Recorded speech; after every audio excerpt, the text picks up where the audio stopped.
Afternoon, everyone. Shall we stand for prayer, please? Thank you very much. Let's bow our heads, let us pray. Our Father and our God who art in heaven, we thank you for the past hours of the day. Thank you, Lord, for every blessing that you have bestowed upon us. And so now as we come into this forum, into this meeting, you said in all our ways to acknowledge you, and you will direct our pathway. So right at the onset, we acknowledge you, your wisdom, your guidance, Lord, in the discussion, the presentations, all those who have to share it this afternoon. I ask that you will guide the conversation as it pertains to the Montserrat Port Development Project, that, Lord, clarity would be shared and the questions will be answered, and that indeed, Lord God, the wholesome development of our nation would continue to grow from strength to strength, and that in the end, your name would be glorified, and we thank you and praise you for successful discussion and presentation. In Jesus' name, amen. Thank you very much. You may be seated. Thank you, Pastor Tony. And Pastor Tony is the minister responsible for the Faith Tabernacle Pentecostal Church, and we are happy to be here.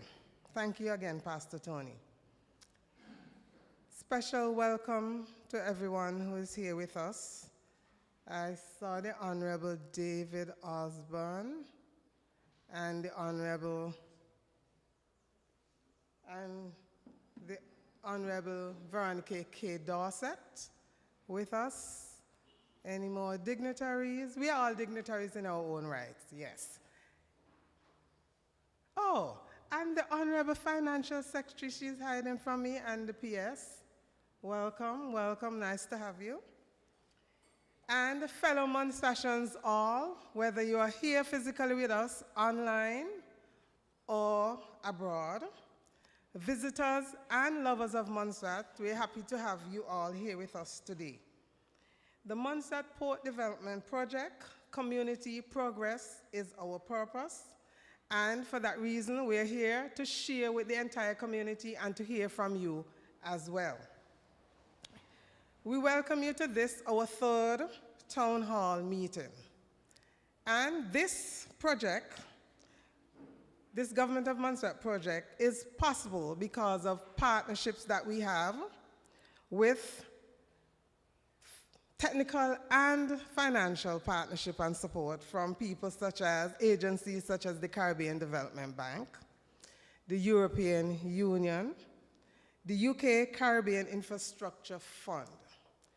We are pleased today to have with us Dr. Harriette Stone, who is a chartered civil engineer from the Foreign and Commonwealth Office, FCDO, and she will be representing our funders today. You can come and join us, Dr. Stone.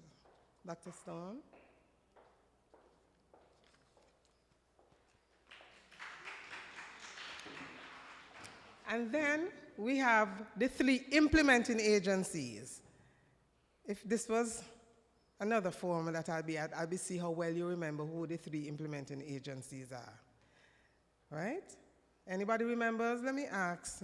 Anyway. Who are our three implementing agencies? You're smiling. You want to answer? You don't want to answer? Okay. One, the clients, the government of Montserrat. And representing the government of Montserrat under the Ministry of Communication Works, Labor, and Energy is the Port Development Project.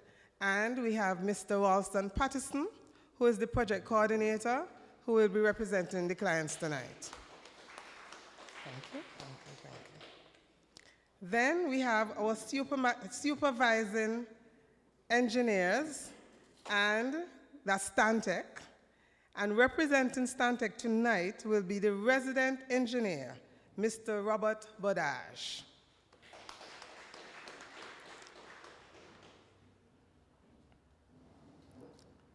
Then we have our contractors, the Meridian Construction Company Limited. And representing them tonight is Mr. Peter Wattenhofer.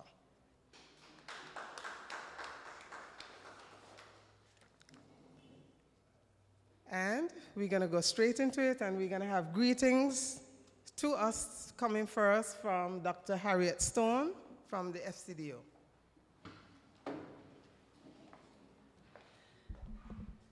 Oh, I'm going to break this. You help me before I break something. Thank you. Thank you so much. Thank you so much, Dr. Burns, for the wonderful welcome. And with all the protocols adopted already, I just want to say thank you so much for having me. It is a pleasure to be back in Montserrat. The first time I got off the plane in 2008, I think I immediately fell in love with Montserrat. So I fall into the category of Montserrat lovers. Yeah, although, you know, I've experienced the ash. I watched the lahars, petrifying lahars flying down the Bellin Valley. But I haven't been here for St. Patrick's Day, so I don't think I can even qualify as a little bit Montserratian, and okay, maybe next year. I have worked all over the world delivering infrastructure projects in developing country contexts. And I think I'm not lying to you when I say this project means the most to me. And this project is the one that I've worked the hardest to make sure goes ahead. It's probably the one I care about the most, because you can see the big difference, the enormous difference that it will make to the people of Montserrat and to your development as a country. You can't tell the other 8 Caribbean countries that I'm currently working into, though, okay? That's our secret, that Montserrat's my favorite. Now, we were sat in the ministry today with the team here, discussing the projects, working through the challenges. And all you have to do is look up on the shelves, and there are these documents with dust gathered on them with past projects, passport project concepts and ideas and papers up there. I know the difficult and bumpy history that this port has been in Montserrat. I know how difficult it has been. So that, I think, makes me even more proud that I get to be part of that journey of it actually happening, because it's happening. It's 20 years later, 25 years later, we've organized it. We've got contractors on the ground enabling the works. We've got equipment on ships heading towards Montserrat to build this port. The designs are being finalized. So it really, for me, it's fantastic to be here, and I'm so incredibly proud to be part of this project. But beyond my personal appreciation, I am here to represent the UK government, and the UK really does recognize how critical this project is. The UK government really understands that Montserrat needs a modern, safe, resilient port for access, for trade, for economic development. Now, the pandemic, we all know, sent the global markets into crazy town, but we had to keep pressing ahead with this project. When the bids came back way above budget, because that's where the global markets were, we had some really difficult conversations to have. We sat with the government of Montserrat, with the FS, with ministers, with the Premier, and we worked out a plan of how we can get this project started and keep the momentum that we currently had. And so with this plan, I went back to London, and I had a really difficult case to make to UK ministers to increase the budget for the port, because otherwise we didn't have enough money. And amidst the context of UK aid being cut across the world, ministers understood how critical and how important this project is for Montserrat. And I came back with the great news that they had more than doubled the UK funding for the project. And so that, for me, hopefully will help indicate to you that how important this project is for the UK and how much we prioritize it. So here we are, the project's underway and due for completion in less than a year, and I'm looking at the contractor there. And during this process, the team here will continue to be open and transparent, communicating with you about the project and the works that are going on. I hope you know how to get in touch with the team if you have questions or concerns too. And I just want to add my commitment that I will be in Montserrat regularly, and I will be open and transparent just like the team are, to make sure that you can ask me questions, you can understand me. If you see me in Ashoks, you can just grab me and say, oh, I've got this question for you. I really, really don't mind that. With all of that, I just want to say thank you so much for having me. It's absolutely fantastic to be here, and I look forward to the discussion. Thank you very much.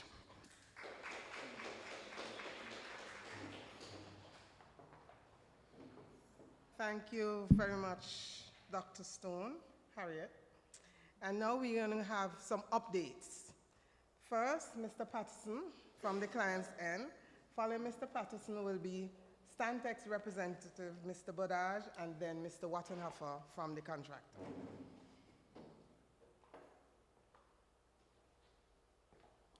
Good afternoon once again. It's a privilege for me to stand here to give updates on the Montserrat Port Development Project, where community progress is our purpose.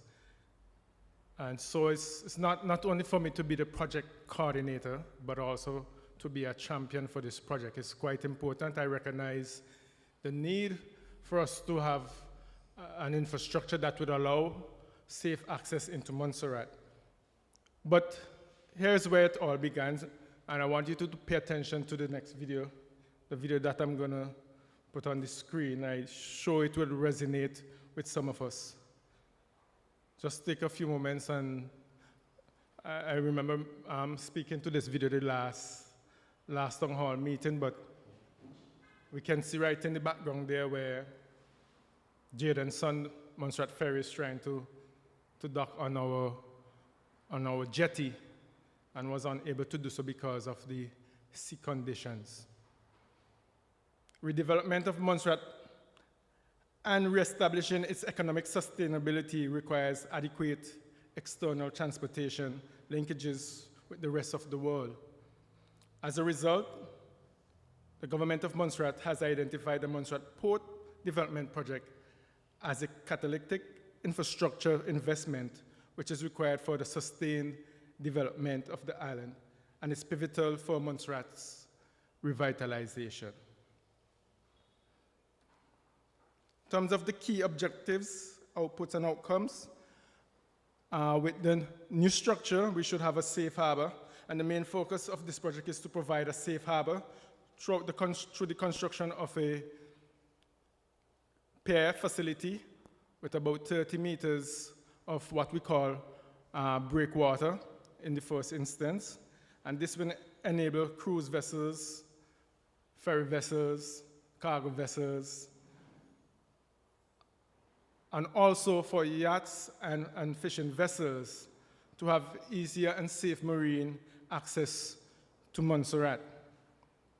Now, on the screen, there's a pictorial view of what the new harbor would look like. In the foreground, you can see the existing jetty. And in the background, you can see what we are about to construct, the 130-meter pier, which will have a dolphin, and it will accommodate vessels up to 187 meters. This is another view of what it would look like from the western end, and it will improve our tourism product, improve vessel handling, improve cargo handling. And what resonates most with me is that it will reduce the downtime on the port. And I mentioned this last time. Port is currently experiencing about 30% downtime, meaning when the seas are high, the ships cannot dock on the existing jetty. We just heard from the port management today that that figure is even more than 30%. Just coming out of COVID, we're about 47%. And there must be some reason why this is increasing, but it tells a story. It tells us there's a very critical and urgent need for us to get on with this project. I'm speaking to the contractor at this time, and we need it done and have it done soon as I'm hoping that by the next St. Patrick's time, that we won't have an issue where our ferry is unable to dock because we don't have a safe harbor or we don't have some form of protection on the harbor. On these environmental safeguards, I'm happy to report that we would have relocated or removed from within the footprint of the construction site over 300 pieces of corals, and this is important as it paves the way for major dredging works to begin. We take the environmental very seriously, as we would say, no harm to the environment and also no harm to our communities as well. Social and gender safeguards are very important to this project. And so we have been engaging a number of agencies, a number of groups, as you can see in our photographs. We have been so much so engaging our fisher folks as well, and we see them as a quite important entity in this project. And as I close my presentation for now, having met with the fisher folks, we realize there's an urgent need as well for them to have a facility outside of the pier construction, outside of the port, which allow for easier access for them. And I've met with them on more than one occasion, so much so that they themselves have pointed to me the location that is best suitable, the approach that we should take, and taking advantage with the caisson pieces that would already be an island, or the facility that would produce caissons, which allow for the easy construction of such a facility. One member of the team has brought to me an outline, including dimensions. And looking at them from an engineering perspective, I think it's something that we can work on. And so I endeavor for the support of everyone, even the community support, because we realize that the fishing industry is very important to us. Fish is a very important part of our diet. Fish is a very important part of the livelihood of our community.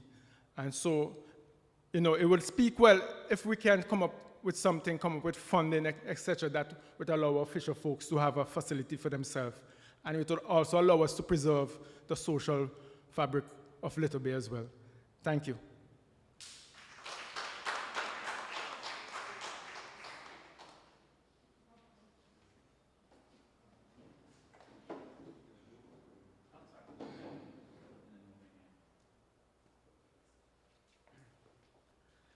We'll be anxiously awaiting the next slide package from Peter, contractor, so we can see some visual impressions of where the project is heading.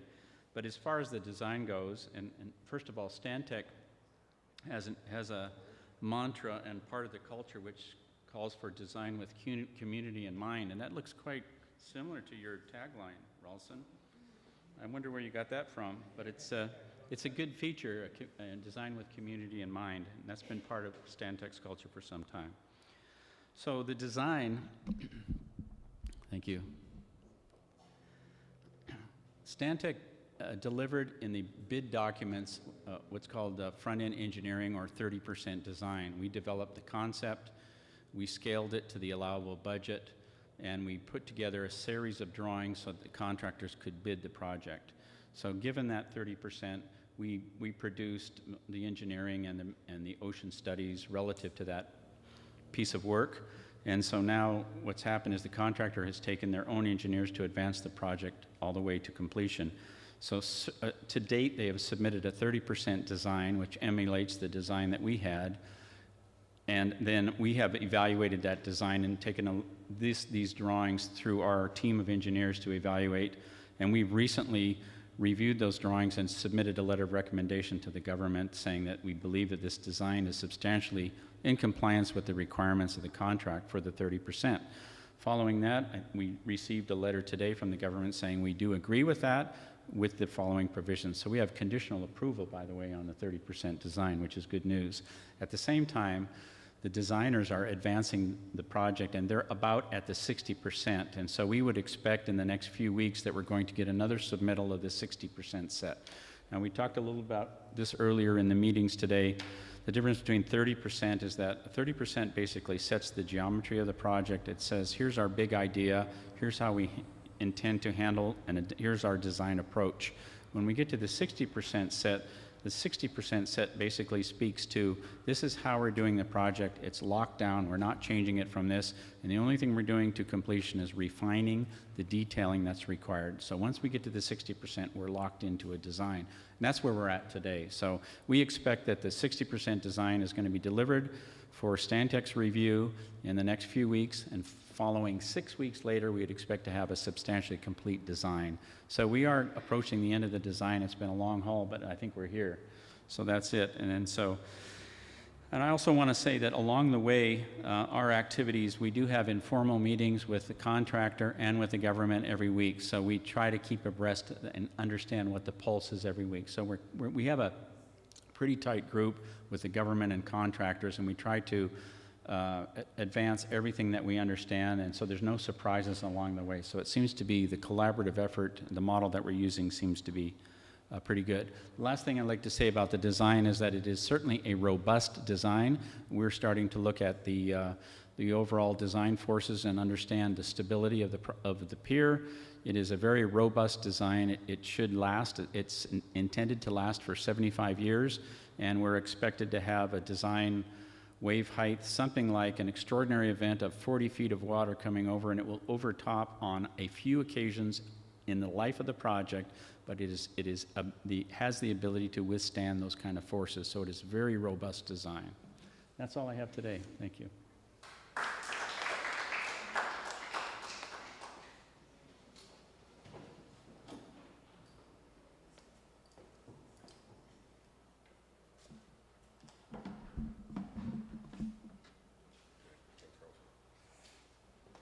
Hi, good afternoon all. Nice to see everyone again, and it's nice to be able to provide a monthly update to what we're doing on the project. Thank you. I'll go through. So briefly today we'll talk about some sketches we've got for the rendering, some equipment that you'll expect to see in the coming months, the progress we've made so far, and I can explain a little bit. I know a lot of people can see from Little Bay what's happening, but I'll explain why it's actually happening, and some key steps as well and what to look forward to in the coming months. Here we have a sketch, a 3D model of what the pier will look like. So you can see the blue line there is the existing facility, and then the facility behind it is the pier with the ro-ro that's in the red colour. You've got the pier, and then you've got the dolphin. It's about 40 metres out from the end of the structure. You also see the causeway and ro-ro area, which is in that light to yellow colour. That's shown with a movement of 25 metres, so we've gone further away from the bluff, and that will just give you a concept of what the structure will look like. If we add water, this is what it would look like once it's completed. So you'll see the deck is about 3 metres plus 3 metres chart datum, so that means it's about 2.5 metres above the water level, which is about 1 metre higher than what the existing pier is at the moment. So that's what the structure will look like. On the far side, I'll see if I can maybe point to this to explain a little bit. This part here will be the start of the breakwater that you've seen in all the drawings. So that'll be the start of the breakwater. The causeway here, we've moved everything this way, as we discussed previously, and we've got the concrete ro-ro ramp, the pier, and then the dolphin. As you can see with the last, when there was no water there, you could see the concrete blocks, which are the different caissons.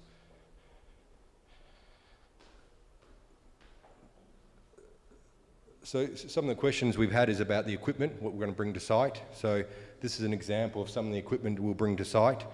On the left-hand side, you'll see what we call the stone spreader. So what that will do, once we've dredged the seabed and we've got it down to the depth we need, we'll use that machine that will sit on the seabed, and then you'll see the legs there, or light poles, that will come above the surface. That will have survey equipment on top, and we'll be able to position this frame so that it can produce a gravel bed for us. And why that's important is on top of that gravel bed will go the caisson units that will then build up and make the pier and make the wall. So that's currently being fabricated in Holland at the moment. We hope to get it here shortly. It's a specialised piece of kit that we've designed for the Montserrat port project. And one important thing to mention is that pink hopper that you see at the end there, that will be filled with gravel, and then underwater we will hydraulically drive that hopper and bring it along the frame, and it will create a nice level bed for us. So we have to repeat that quite a few times. And that's very key because, you know, like with anything you build, you need a good foundation, and this is our foundation for the pier to be built on top of. The next piece of kit that you'll see in the coming months is a long reach excavator. So to give a little bit of an example of the sizes, the green one you see in the photo there is probably about the same size as what you see around the island, maybe a little bit bigger. And the yellow one is the one that we'll be bringing to site to do some work. So they'll do some dredging works, it will do some rock placement works, it will assist us. So you can see how big machine that is compared to a standard size excavator. Thirdly, and I've shown this photo before, there's the dredging ship that will come through and that will dredge all the sand materials. So very much like a vacuum cleaner at home, similar principles. It sucks up the sand, it goes into a container, and that container will dispose of the sand. So that'll be here shortly as well. Just to give some actual photos. So this was a project I did in Australia probably about 14, 15 years ago. So this here is a different type of stone spreader, but this is the same principle what we use to lay the gravel bed.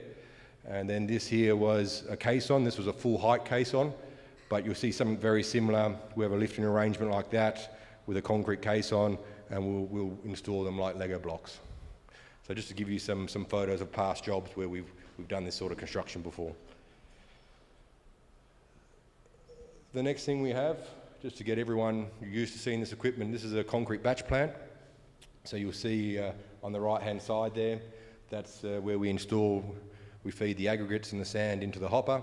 It then goes up to the mixer and it'll be mixed with cement and water and we'll produce the concrete we need for the island. So for those of you that have been past Piper's Pond, you'll see we've done some concrete works and done some ramps.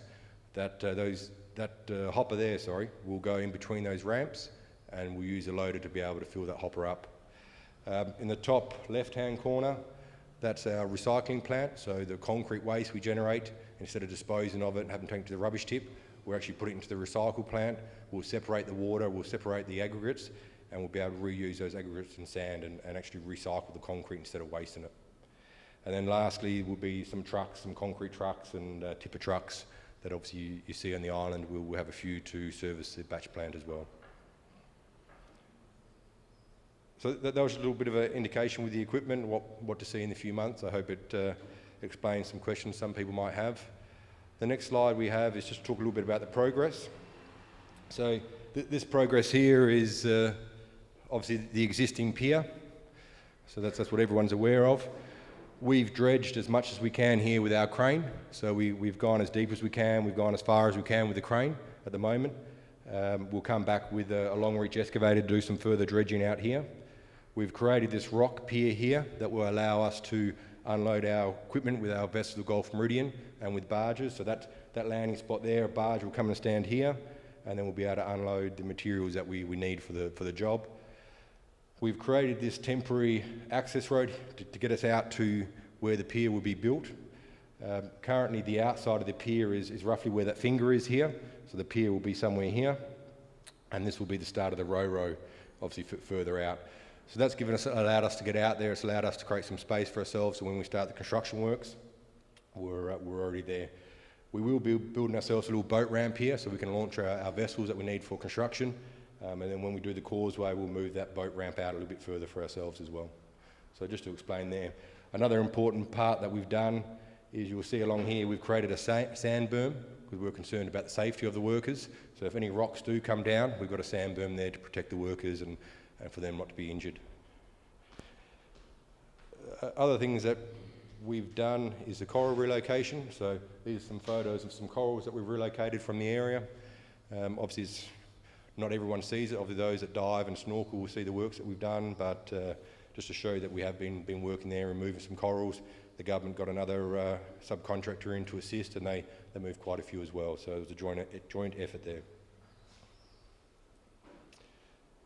The next picture I have here this is Piper's Pond from the air. So as I was explaining, again, I'll go up and point to the photos. So this area here is our workshop. I just showed the photos of the batch plant. So the batch plant will sit in here, and we'll have aggregate bins here and here, and this is where we'll make all our concrete. So that concrete will be used for the precasting. It'll be used for in situ concrete on the job site. We've also had discussions with the government about using the same batch plant to provide the concrete for the hospital as well, because we'll go through all the quality requirements and set up that plant so it can produce concrete to the specifications as required. Here we have our lunchrooms and toilet facilities for the workmen and work ladies. And then here we've started to cast these casting beds. And when we say casting beds, those concrete caissons we talk about for the pier, they're going to be built here. So everything you see on the pier, all the concrete will all be built in Montserrat. And so we've got 14 of these in total to make. And then we'll have an area here with rebar, and then we can make the rebar, we can put it inside the formwork, get the concrete from the batch plant, and we can cast the units. So that the guys are well advanced there and getting that area set up so we can commence very shortly. The last photo I have with the progress is just to show you the site from a different perspective, so you can see the causeway that we've talked about. We have also started quarrying the corner of the mountain there. So part of the project that was always assigned as a quarry area for us, we'll use that material to do the backfill for the causeway and also the backfill for the pier. The intent of that area too is to be able to hand it over as a quarantine area, I believe, for the government to use, so that there's more space in the port available to be able to store materials if there's a quarantine issue, to isolate it until it gets resolved. So we've started work on that just a few days ago. The next slide I have here, and it's something we discussed the last town hall, but just to remind people, we request, you see where that red line is, we request that people don't come into that area unless they speak to us first. That's where we'll be doing a lot of construction, will be a lot of works, and we want to make sure that we're protected, you're protected, no one gets hurt, no equipment gets damaged, etc., etc. So we just request that if you do want to come inside this area, please come and speak to us first, see Rolson, see the government team, and coordinate with us. And we just want to ensure that we create a safety zone so that no one gets hurt. So we've got here the dredge plan. I just thought I'd share this again. This is imminent to start the dredging. We're at the moment looking at moving the fishing boat moorings. And the reason we need to move those fishing boat moorings is that the dredger that I showed the vessel of will come in. It will come in from the west side, and it will do sweeping arcs and remove all the sand there. So that there at the moment, that's the dredging plan. That's the latest one we have, and that's what we'll look to dredge. So this here, for those that weren't at the last town hall, this is Potato Hill here, and then this will be Piper's Pond over here. So you can see we nearly do the whole bay, and we get that area down to -8 metres chart datum. The design will allow, in the future, it can go down another metre to -9 metres chart datum. So it just gives you an idea of the size of the dredging scope.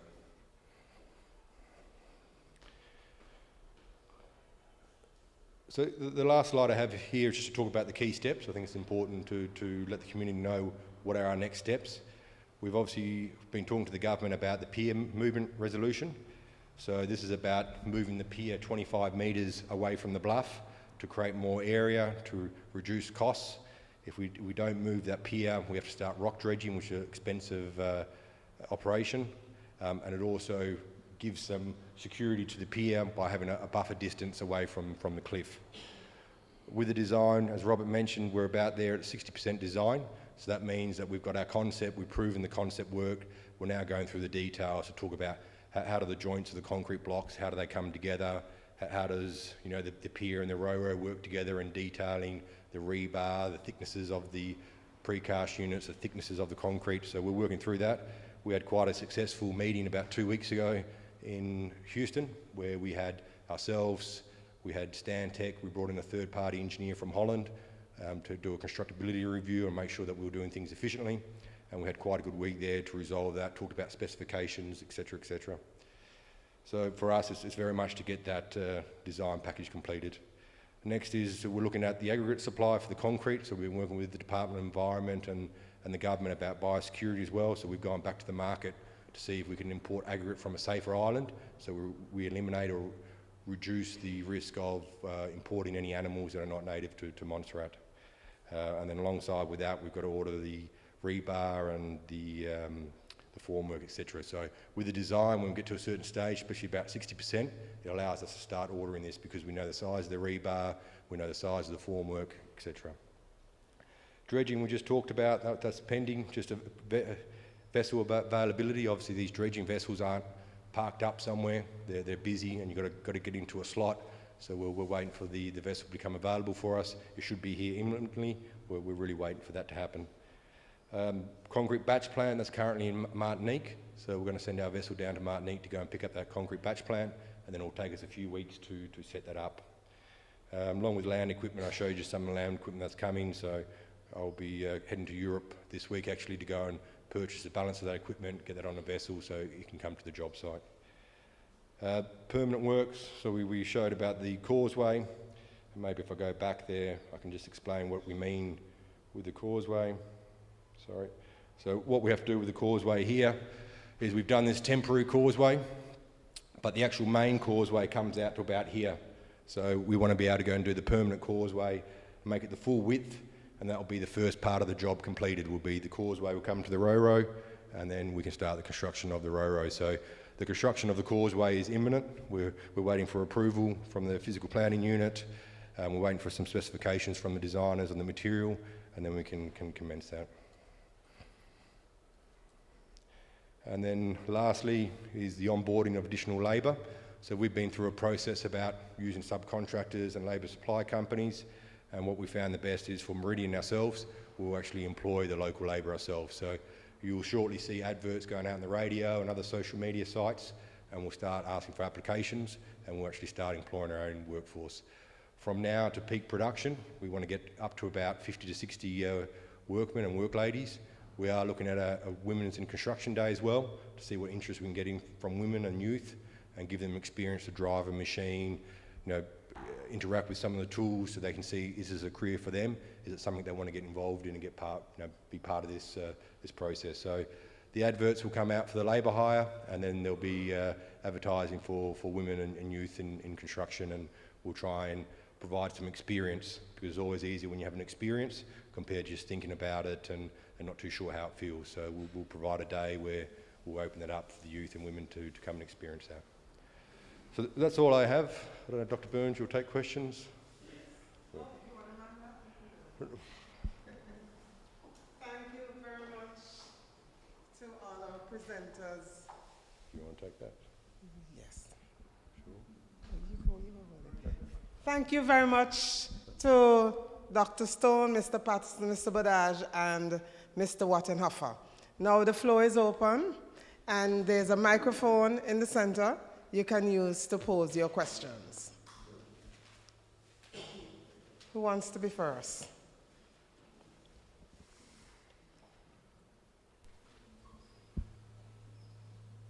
Come on, Mr. West.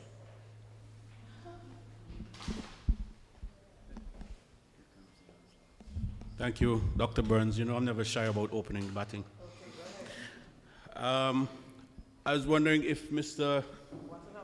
my friend on the end there, if he could come back to the screen so I can ask a particular question. If you go back to the slide that shows the proposed jetty and pier and the...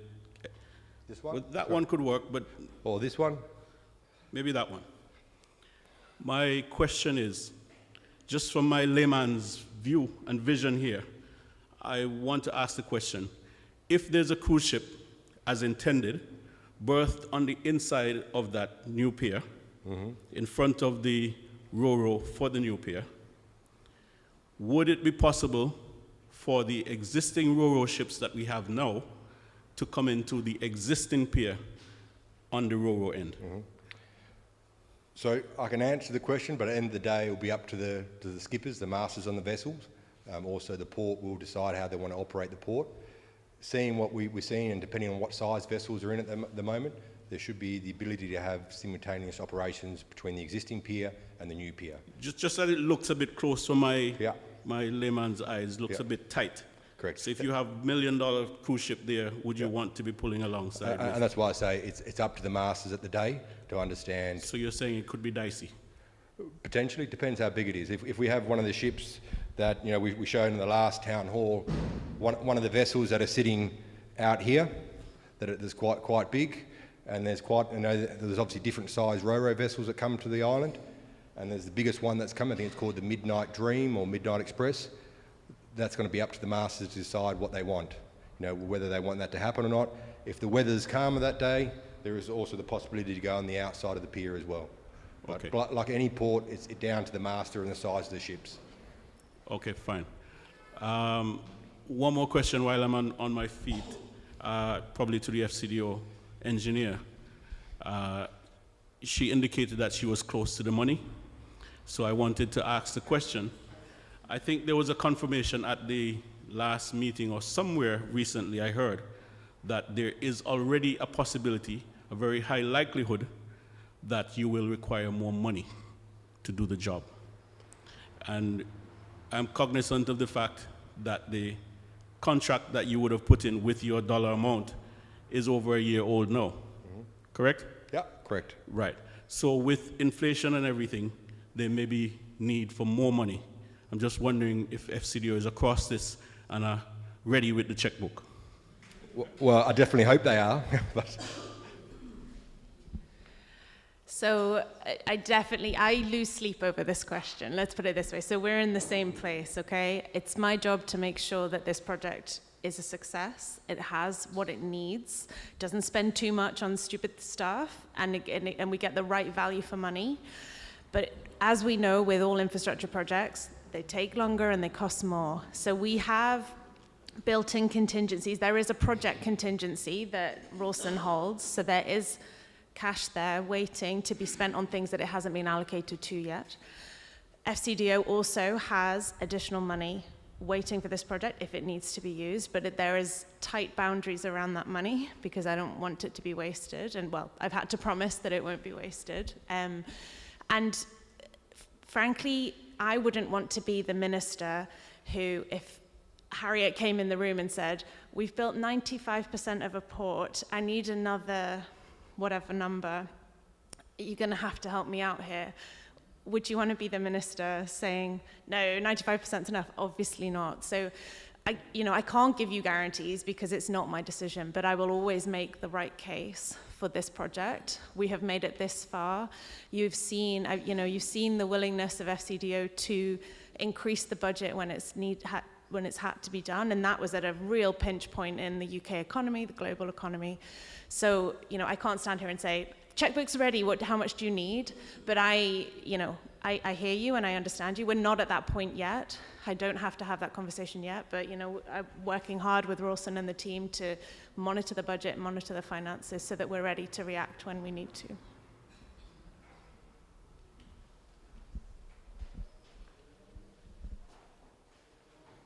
Good afternoon, everyone.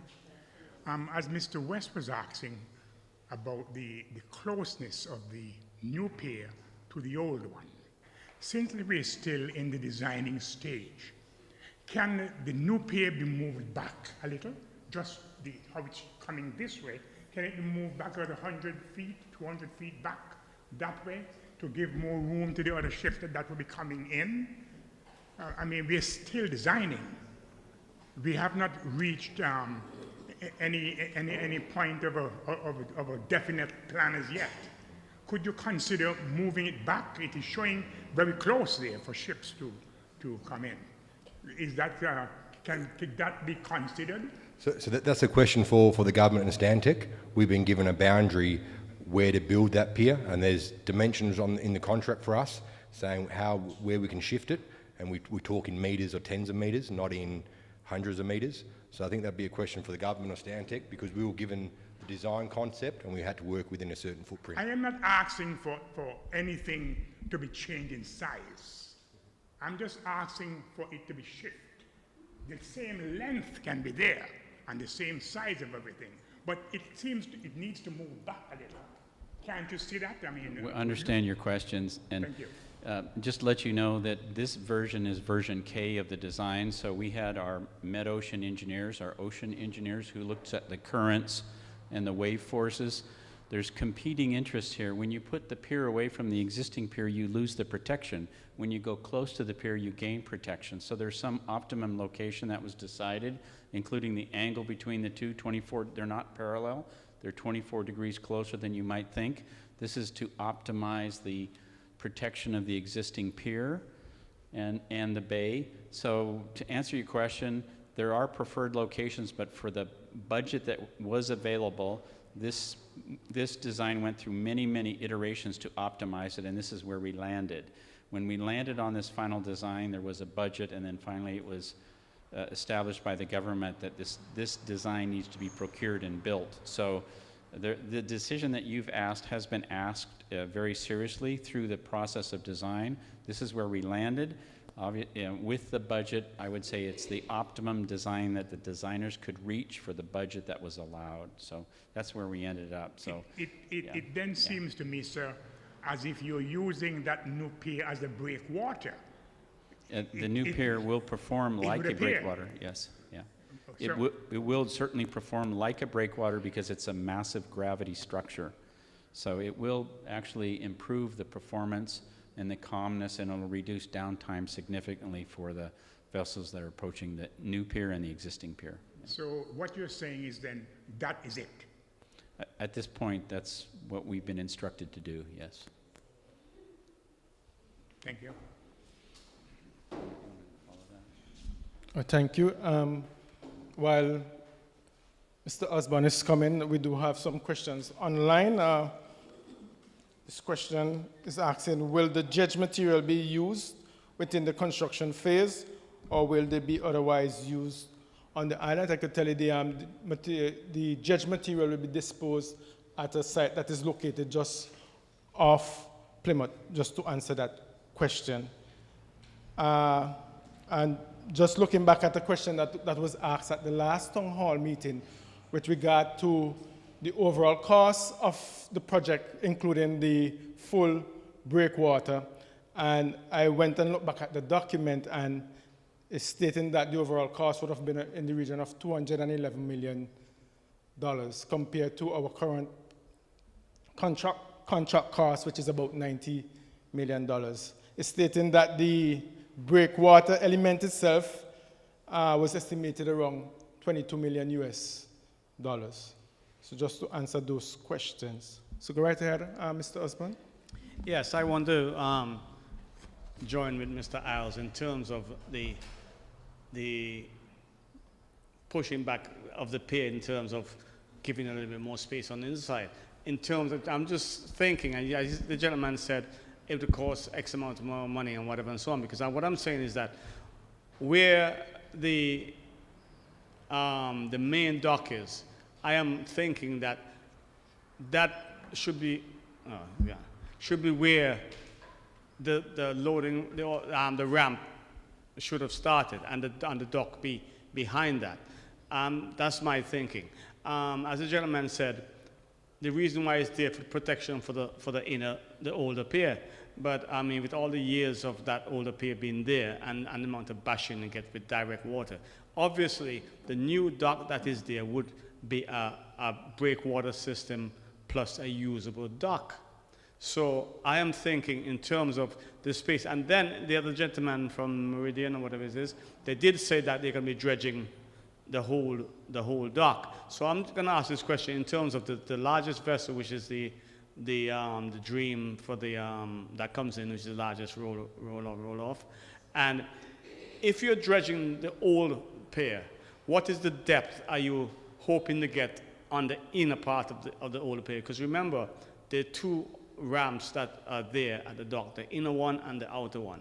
I know the outer one is going to be close to the new dock, but would there be enough depth to be able to have the offloading barges to be on the inner offload ramp if it is dredged to a certain depth? All right, so I'm going to allow Robert to come and answer that question, but or Peter. Yeah, I can answer. Yes, and the short answer, yes, it should be able to. So currently the area there is around -5 or so at the end of the Ro-Ro pier, and the instruction we have in the contract is the existing pier that we've been dredging is to go to -5 chart datum or rock. And at the moment, the majority of the dredging we've done, we've managed to get down to -5. So it should theoretically be possible. There's some discussions with the port regarding that walkway, because that's obviously quite important to the fisher folk and people getting on the pier and off the pier, and how we can set up the fendering system to allow what you've just explained to happen. and also still allow that access to that walkway as well. So I hope that answers your question. Just thought, maybe I've turned off the projector now. Just maybe to show a drawing instead of a 3D image, we can just show, I don't know if that's coming through. Sometimes the 3D images, they play a little bit with the mind of what's actually happening from the angle it is. So I've just got a drawing here to show, and it's also got the size of the ship as well, so you can see the size of the ship that's on the pier, and you can also see the existing pier. But maybe in the meantime we can have the next question. I think I'll wait for that one to finish. Yeah? Okay. It's a bit of a long question.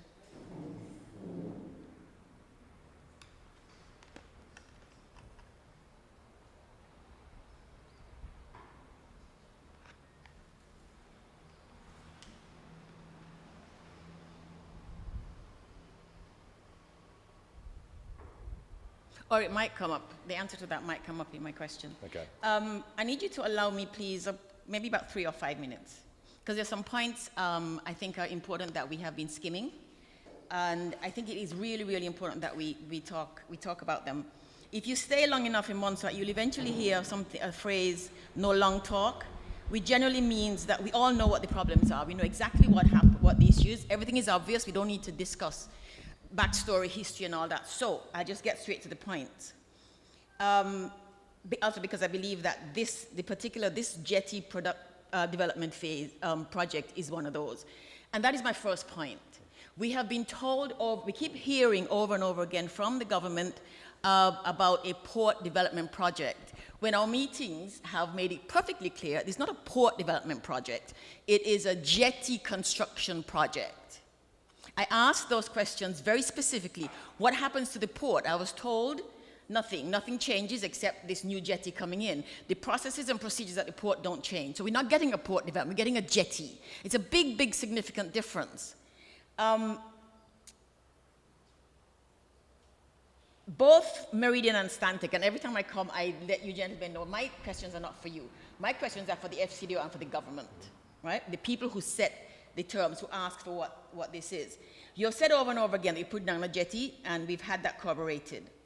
We've also heard talk about phase 1 and phase 2 in this project, in the air, as if they just kind of they're just going to roll one into the other. And then we found out that's not true.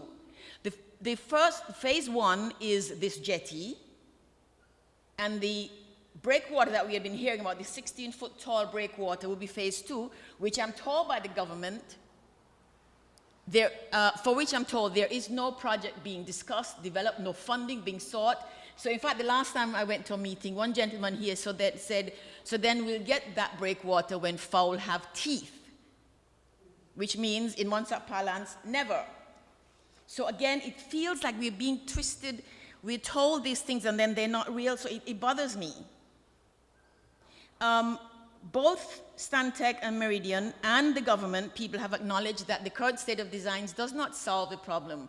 And we know that it's probably not possible to solve a problem in its entirety, but it just seems that this is too far away from the solution to be proper. It just doesn't make sense.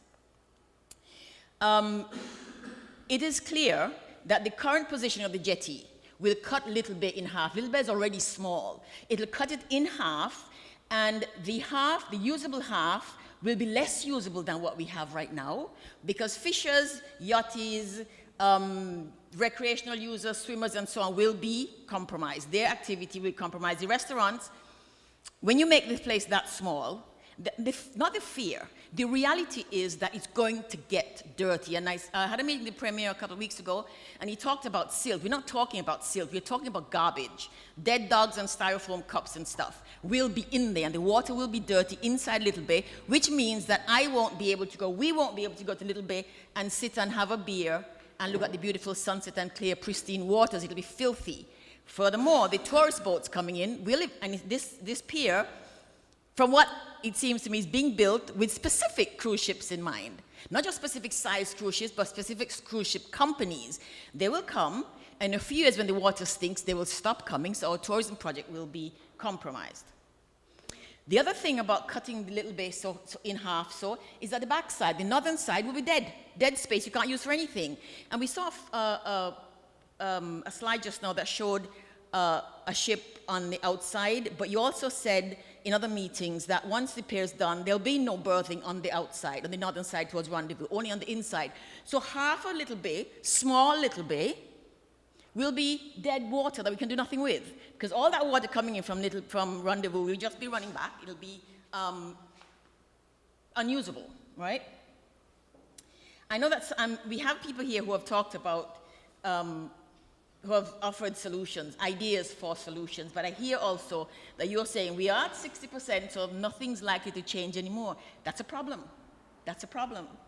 Some people I know have recommended that we have breakwater first rather than the pier, because with a breakwater you create safe harbor, safe calm harbor, which everybody can use more than we're using this one right now, although not perfect, but we'll have a safe harbor. We've also said that we will not have a safe harbor with this pier.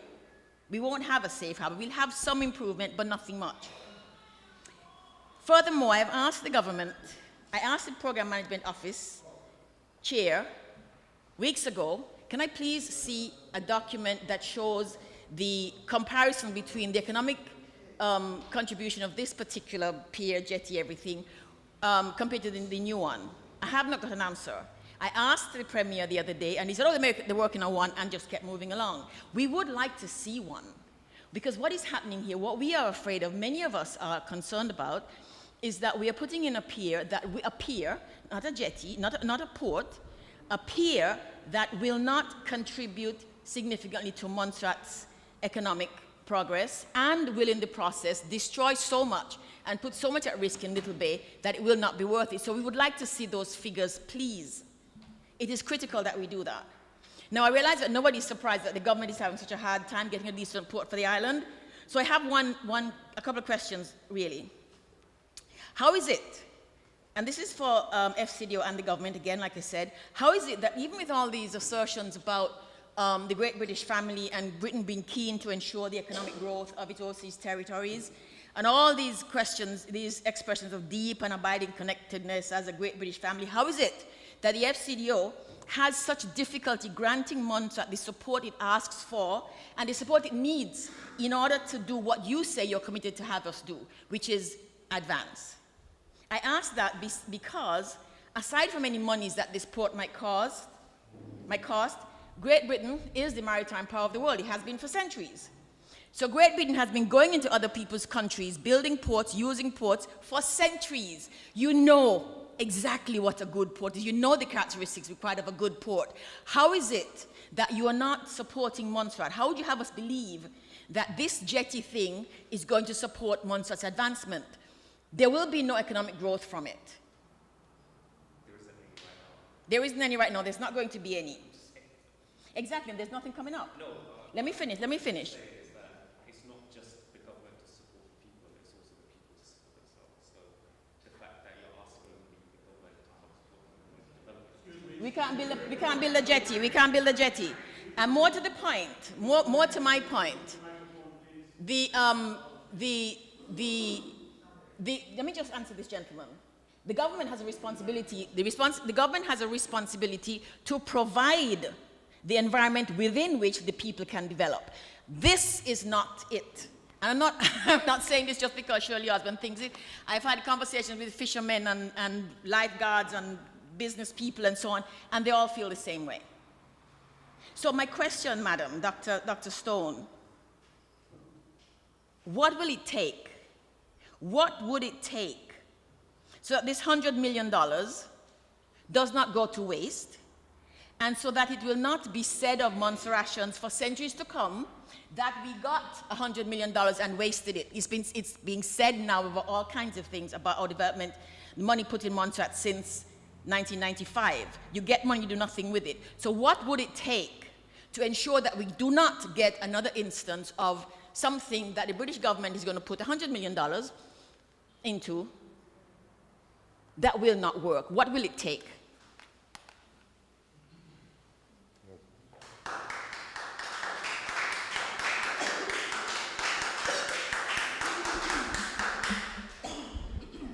So I'm gonna try and answer your question, but I don't think I'm gonna give you the answers that you're looking for. I think, I honestly believe that this is a good solution for Montserrat. So in every project, you need to balance how much it costs versus what you're getting for it, right? Every transaction you make, whether it's at the shop or whether it's a big infrastructure project like this. And we have worked for, gosh, nearly 6 years on working through those different solutions. We have technical experts who know what they're talking about. So when there's an environmental specialist who says that this is environmentally sound, I believe them because they know, they have their credentials, they know what they're talking about. So we have to trust the technical expertise, right? If they say that, if the designers say this is a good design, if the ship drivers say, you know, this is okay, if the people who model waves tell me that this is going to, you know, reduce downtime, you take all of that technical expertise, global technical expertise. You can see Aussies in the room, Canadians in the room. These people have done this time and time again, as you alluded to, right? And we put that together with, there's always budgetary constraints. Governor Montserrat, of course, UK government the same, every developing country in the world, you know, where I've worked, there's never spare money lying around. So we had that really long exercise to try and balance how much things cost versus what the maximum that we can get out of it.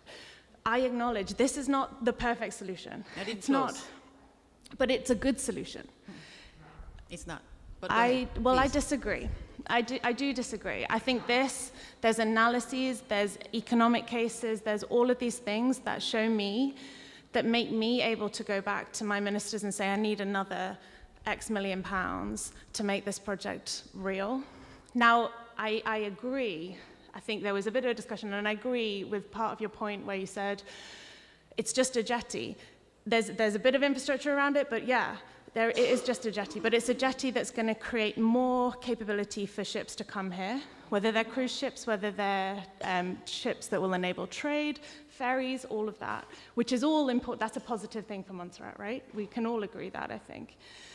So it's about balancing. I know I wish I could give you all the money in the world, but I can't do that. I have to base my budgets and how much money I go and get from the UK government to give to you on the analysis of technical experts, and I pushed them. We sat for years going, right, what if the pier moved 2 degrees this way?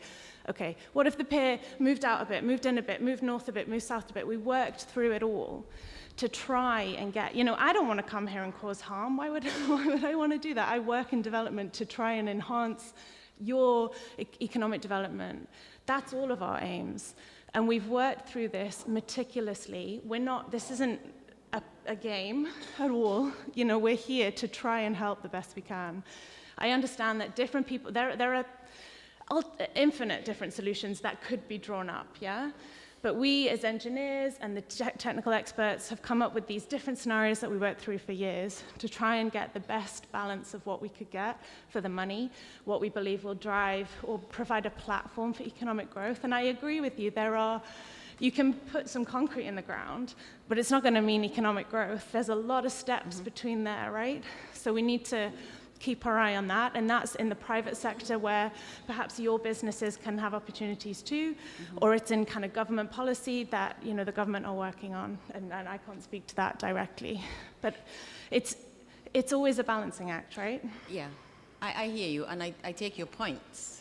The reality though is that the economic analysis that you talked about, we haven't seen it. The government won't let it see it, so we have no idea what that is.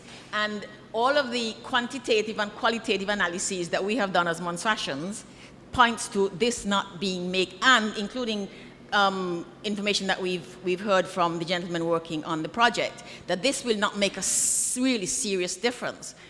And that is problematic. I understand, of course, that money is the issue. And so the question is, did Montserrat not make the case for the pier that we want? Because we also know that how DFID works and the FCDO works is you give them something and they say, okay, you don't need this, you don't need that, you don't need this, and they take off for money and other reasons. But the point is, if this needs to be a transformative, transformational project, the government keeps saying it is, and it's not. They say that tourist ships, the arrivals or the inability to dock will go, because of weather, will go down from 30% to 16, or go down by 16 points or something. And that's tourism. Montserrat doesn't have much in terms of cruise tourism, so there's not going to be much to do with that. So, but when we have, and I spoke to the Premier about this the other day, yachts people come in, there's no space there for them to dock. We've had that conversation, and yachts bring more economic contributions than the cruise ships, significantly more. And if Montserrat were to, and the Premier acknowledged that as a matter of fact, and then still we are here having this conversation. So I really think it is critical that DFID and the government of Montserrat ask themselves, what will it take? I hear you that you think this will work, and it will work somewhere, but Montserrat is a very particular case.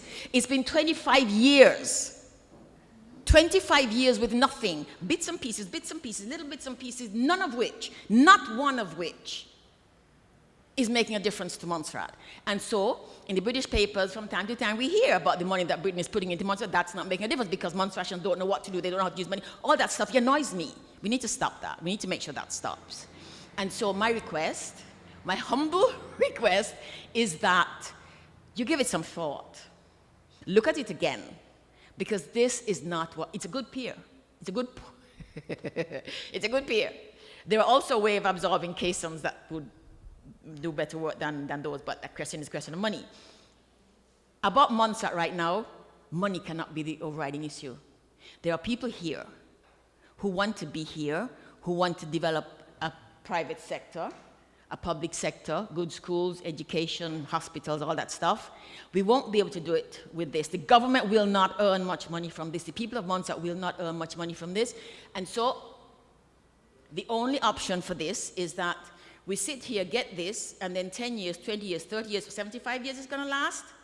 We'll be stuck with this, with that half a little bit dead space, of no use to anyone, and nothing going on inside here. So we need to revisit this, and it needs to be looked at. It really does. It really does. Yeah, I hear you. I guess want to just repeat the point that we have been thinking about this constantly for many years, and this is where we have got to. I am fully confident that this is a good project for Montserrat. Time will tell. Time will be the judge on my personal and professional opinion on that. Okay. Good afternoon. I'm a user. I'm a boat user down here. I'm at the pier. I'm at the beach. I see down here quite often. So I'm sorry. So I'm quite often at the pier and the boat ramp and the whole surroundings down there. So I see it quite a lot over years. Okay. To add to what some of the other persons have said. We want to know about the financial benefit from it. I'm talking about the financial benefit a little bit, okay? I often look on Marine Traffic. That's a website that you can look on and see boats moving all around the place for, you know. And it's just amazing to watch the yachtsmen move from someplace in St. Vincent, the Grenadines, to Tortola. Hundreds of pink, their icon is pink. So everybody can have a look at it sometime on Marine Traffic. And streams of yachts come up the islands from St. Vincent all the way through Dominica, come through Guadeloupe, and then they jump Antigua. And they move on from Antigua to St. Bart's, and they gather there, and they move from St. Bart's to Tortola, and they just skip Montserrat. Maybe one or two might just bounce off and end up in Montserrat. Why? Reason is, I'm understanding that some of their insurances don't allow them, or their insurance coverage isn't good. Montserrat doesn't allow the insurance, how it goes? It's not valid in Montserrat. You have your own risk. You understand? So these, I'm not saying we want hundreds, but it's just a shame to watch these yachtsmen. They can come to Montserrat. They can spend a day or two, and they bring income into the country. That's one of the ways that the port will make money, because they pay per foot, per whatever, okay? Now, what I'm saying, to add to what the other people are saying, is that when you put the pier in that location where it is, it sort of restricts or limits the usability. The port can do their thing, but it doesn't leave any other room for yachtsmen to anchor on the side, okay? The yachtsmen, what they want is a place where they can sleep overnight and not be rocking whole night in Montserrat. They don't come here, they can't sleep. The boat is rocking whole night, okay? They want a place that they can come into dead water and sit. Ideally, it would be nice for them to go into the little cozy spot, but that belongs to the port, okay? So what we're asking, if there's a financial benefit from yachtsmen as well as the cruise ships that are coming 3 months in a year, and you get yachtsmen all year round, that puts money back into the government system somehow, okay, over time. It does, okay? By putting the pier a little further out, maybe another 30, 40 meters out to the next crack in the hillside, and the same angle, maybe a little different angle or so. I'm not going to dispute the angle and so on. Sure, if the angle is open a bit, it will help to create flushing that you don't get too much stagnation to a point.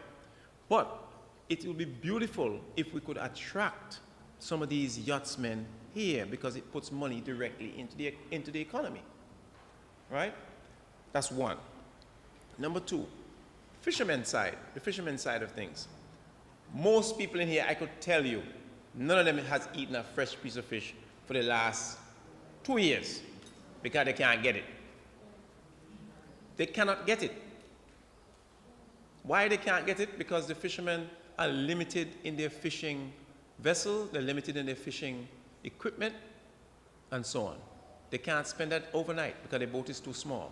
They don't have enough to go to the bank won't give them a sort of the money they would need, or they would need finance, or they would need insurance backing and all of that, and they can't get it if the vessel is not in a sheltered harbor in some way. They have to prove to the bank that there's some form of safety or shelter that they can get the money. So it comes right back to fish. So people in the restaurants around have to eat fish from Thailand or tilapia from some places when they could very well get local fish from Montserrat. But you need to help the fishermen. And by helping them, you put the thing in the right position so the fishermen can get a little spot where they can, every year, every few months, 2-3 people lose their fishing boats. Where is it gone? They don't know. Month after month, people lose their fishing vessel. The police lost their boat a couple months ago. It went to St. Croix. They had no idea where it went because we're open. So yes, it's a bit of money, it's extra money and so on, but you can't always watch the money and say, oh, it's 90 million, oh, and you can't go, If each one of us here who has built a house knew the full cost of the house before you started, but you wouldn't build it at all. You wouldn't do it. But sometimes you have to, and this is why we're here. This is why I'm here. I'm here because I'm down here. I'm at the beach often. I've seen boat action going in. Too many people have lost vessels down here, and it just needs to be done right. Lastly, yeah, we're nervous. We're nervous why? 1999, 2000, 2001, we were promised an airport. We were promised an airport for Twin Otter service. That was the promise. An airport for Twin Otter service. And we said, all right, okay, we agree. We'll work with that. Twin Otter service. And then what happens? A few years after the project, they got the airport going and Twin Otter come for a few years.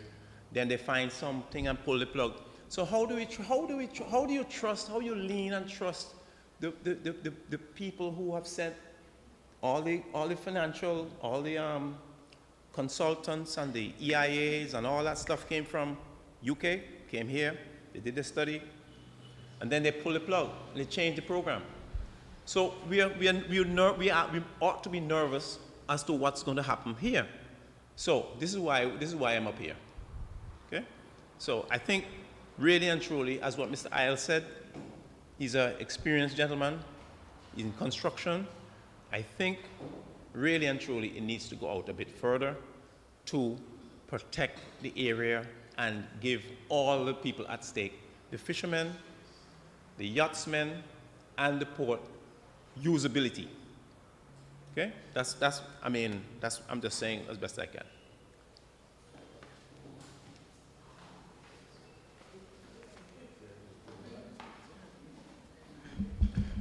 Good evening, everybody. My name is Captain John. I've been a thorn in the port project because I put my 2 cents in, and I am not shy to do it because the government doesn't own me, and I'm not at mercy to anybody in Montserrat. I'm a Montserratian. First off, since the initial for this specific wharf or breakwater or whatever name you choose to call it came into being, the government representative was Dion Weeks. I went and saw him, and I said to him, this cannot work. His quote to me is, we have to build it there because if we go any further out, they're going to be driving sheet piles down and it will scare the bats. So the Environment Department, not Montserrat, but British Environment Department says, we can't scare the bats. So that is where you have to build the wharf. I said, well, okay, what about moving it several degrees further out, right? He said, oh, the water is deeper over there, so it's going to cost a lot more money, okay? And I said, there must be some way that we could work around this. Now Stantec and Meridian has come in, and they have said, we're not going to put sheet piles because and for you, Madam, from FCDO, they had the initial sod turning without any picture of what they planned to build on the 17th of May last year. And as of today, we have, they pushed the shoreline out, but we have a 60% or to be 60% plan for this wharf. Now, they built that causeway or whatever shoreline extension out in a matter of days, just putting the stones and rolling and putting them there. My quest, and as per Mr. Isles and Mr. Buffon prior to me, if you just push the shoreline out another 150 feet towards the end, seeing as how you're not putting piles down to scare the bats, we can move the wharf 150 feet more out, and then the same dimensions and everything, then you build the wharf out. And as Mr. Buffon said, just tilt it slightly, even 5 degrees more out to sea. And so in other words, the dredge that is going to come will have less material to dredge because the water is deeper there, and it's a simple thing as that. The major thing that's holding this whole project to where they have put it is the fact that they don't want to scare the bats. So the population of Montserrat and the future generations for the next 75 years is going to be stemmed with this wharf, just like Mr. Buffon pointed out on the airport. They built the airport, and the first planes that were landing on it was the planes that they have now said they can't land on them. And they have taken 30 meters off on both ends of the runway to say that that's the reason why you have to take the smaller planes. Now, you said we have gone over this for the past 6 years at FCDO and DFID or whatever. What happened now is that if you shortchange us, the island will suffer. Now, all the talk so far this evening, you have not pointed out where there will be a yacht anchorage, where there will be a fishing boat anchorage, and what protection that these will have. Now, you said that the possibility is there to utilize, while in construction, utilize the roll on roll off where inside of the step that is on the old wharf. Now, the point I'm making here is the steps that is presently there. Where are the yachties supposed to land? Are they going to pull up on the shore in front of the bennies, or what are they going to do? Where are they supposed to go to land? And the slipway, we have pointed out to Meridian and Stantec that the slipway that was built, it is dangerous because there's some big stones there. And when the northerly seas, so far for the past 3 months, we have had beautiful calm seas in Little Bay.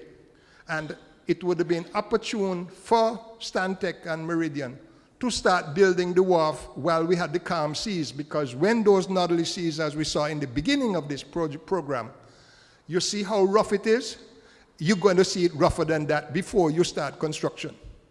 And all I'm praying is that, Madam from FCDO, that you hear our plea and just make some alterations, pushing the shoreline out another 150 feet towards the end is going to not cost no major sum. And it's not going to interfere with the bats, because 150 feet, the bat cave is over 300 feet around from where they plan to build right now. So 150 feet is still not going to get to the end of the point. As Mr. Buffon pointed out, there is a crevasse there. So if you start everything there, so push the shoreline another 150 feet up and start your wharf, the same wharf as you have here, and it's less dredging for the dredge boat to do. And that's my 2 cents for now.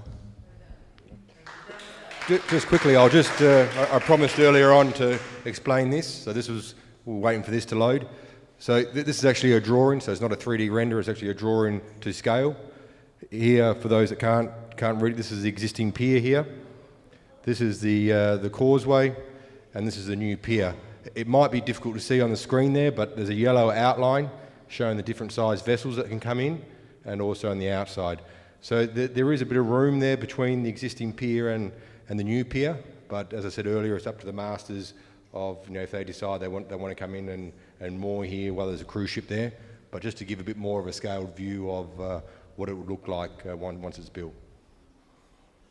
Do you want to have some questions, Rolston, or we'll keep going here? Go ahead. Yeah. Go ahead. Go ahead. No, well, I've been listening, and I'm a bit confused. Is this the same Montserrat I've been living in for the past 20-odd years? As somebody who was very much against an inadequate airport, which was being built because the plan was to go back to Blackburn, so nobody gave a damn about whether it could serve us for 5 years or not. And some people supported that airport. Now come against a port after we had a port project where we had a port in a different location which catered for yachts, catered for all kind of things. The same people came, torpedoed the port without any explanation to us demonstrations, and shifted the port to this position. And now we're trying to see how best we could use the position that they signed with CDB and others to build the port, and now telling us that the port is in the wrong place. All you need to go to confession. I'm a Catholic, I go to confession. I think all you need to go to confession, because this is strictly what I call counterproductive. We reach a stage now after, so you're going to say, pack it up again and wait another 20 years to go and seek money. I didn't want the port there because what I was told from the Charrette and the other people had the thing, and I agreed with them, the reason about Little Bay and the turning thing and so. Now, these same people come tell me about dead dog and all kind of nonsense in the same place that they choose to come and think and come with a crowd to clap as if, yes, this is a concert, this is a performance. We have to look at developing Montserrat. The British going to be laughing at us all the time, every time we just argue against ourselves. When we should be looking for the airport in Touch Valley, we go and bring up all kind of nonsense. All kind of nonsense. No, we had a thing where there was an economic plan for a port in Cosby. Some of us have some reasons why they don't want thing in Cosby. But if you look at the natural thing, Johnny is said, he could look, the boats and them normally dock in Cosby from ever since. No, they change it and come to this place and now coming in front here reading all kind of thing, saying all kind of thing because they have the loudest mouth. We have a loud mouth too. Let us fix what we have, work on it, and see how best we could. Because if we spend so much money already, the lady not going to look at us again. We have to try and see how best we could fix what we have. They built something there which was never supposed to be built, and now we can't use it. We had something that was going to be good. We would have made a lot of money in COVID, endless money in COVID, because it was supposed to be competing with St. Martin. You come in and tell me, no place for yacht, no place for this, no place for that, and all kind of nonsense. When, without any reason, you kill the perfectly designed Cosby Port, and now just holding up, and every time just coming and making noise. I'm fed up. It's time we Montserratians who really have Montserrat at heart stand up and talk. All right, thank you. Just have one quick request. Yes, I'm going to give persons opportunity to I'm going to speak. sit down. I just want to ask Dr. Stone, can you please, if I give you my email address, can I please get the economic analysis, a copy of the economic analysis? So who would have it? It would be Government of Montserrat economic Mr. analysis. Patterson, can I please give you my email address? Can I get it? I would look into it and we will talk about it. Okay, I will get back to you. I promise I would get back to you. I want to hear you say yes. It's supposed to be available. I'm not going to say yes because it's not mine to give. All right. I understand there are quite a bit of emotion around this port, and rightly so, because I think time is now for us to have a solution. I mean, year come, year go, we are unable to dock the ferry. We see what happened in St. Patrick's time. We see what happened in December time, and we're still not able to have a solution. So I think it is very important that we work together as a community in ensuring that we have a solution that would work for us. All right, I'm going to allow my friend here to give her comments or questions, and then I do have one question online. Okay, so there's a number of hands. And so I'm not as nostalgic as everyone else here. Could you just pull it down from your nose, below the nostril, please? I'm not as nostalgic as everybody here because everybody here lived here all this time, and I went away. Could you move the camera? As I stated, I'm not as nostalgic as everyone here, so my passion is not as strong as everybody else. So, but my question is more about legislation, regulations. So the last meeting I was at, one of the questions was about the expansion of the ferry, the dock. I never really got that answer because I was off island at the time they had that meeting. So when I was there, it looked like it could go as long as 10 extra meters.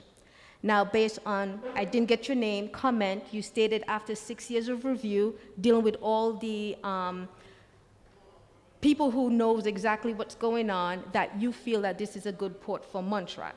Now, when it comes to regulations, how do we know? So currently, as the regulations sit for boats to come into Montserrat, whether yacht at whatever size, cruise ship, whatever size, I think it was 104 meters was stated several meetings ago. 187 meters. Yeah, 187 meters, right? So right now, as of today, regulation states that 187 meter boat could come into this little nice ferry that you make, system that you're making, right? This system takes maybe a year or so to develop and be completed. What happened in 2 years when regulation changed? And if regulation change, what would be now the dimension that we will still be sitting in regulation?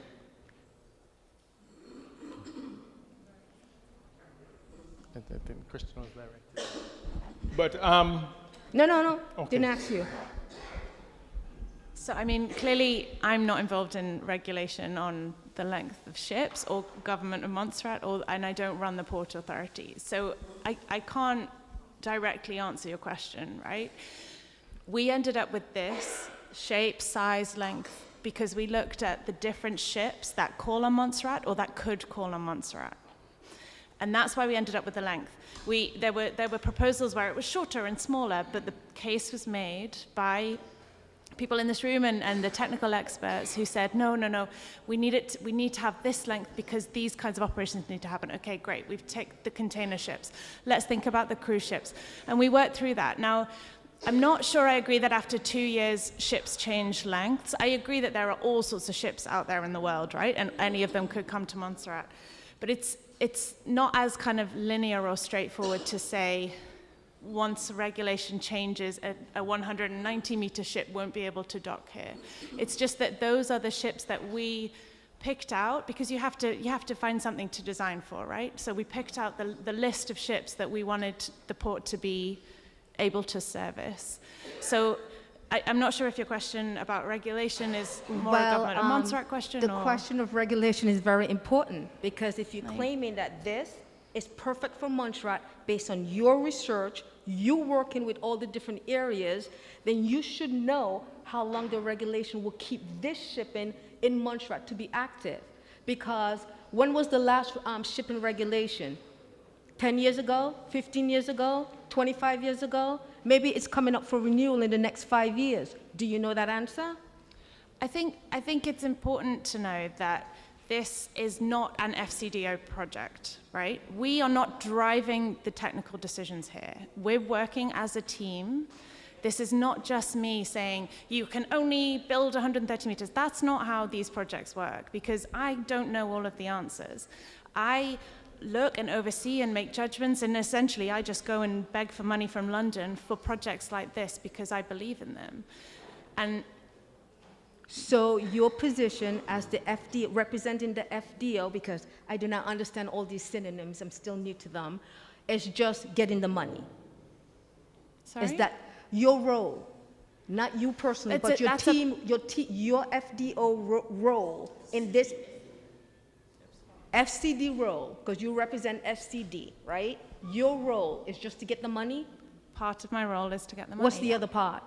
Part of my role is to work with these people, help make decisions, ask questions, make sure that progress is made, get forecasts for when things are going to happen, check that environmental safeguards are in place. There's lots of different things, and I do that across the Caribbean as well, so there's a lot there. But vehicles coming on the waterway has regulations. So if you do not know the regulation and could tell the changes in the regulation, this may not make sense.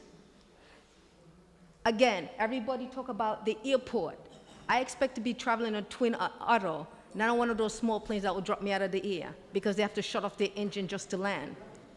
So how do we know? So first, what part of your statement when you spoke to Shirley was, it's not your deal, including him, and I agree, it's not necessarily your role to help us with the getting development after you put the port down.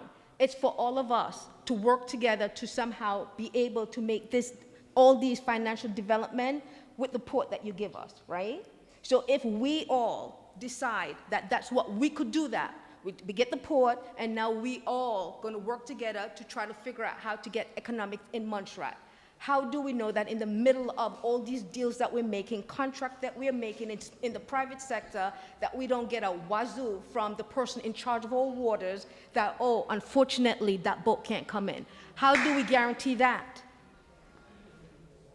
I'm trying to help. I'm trying to answer your question, but these questions, I don't run the port. I can't answer your question. I can check you know, part of my role is trying to ensure that the checks and balances are in place. Who could answer that question, since you can't? Who could answer that question? The government of Montserrat? Okay, so the commitment I'm going to give you is that we will take your questions for what we can't answer now.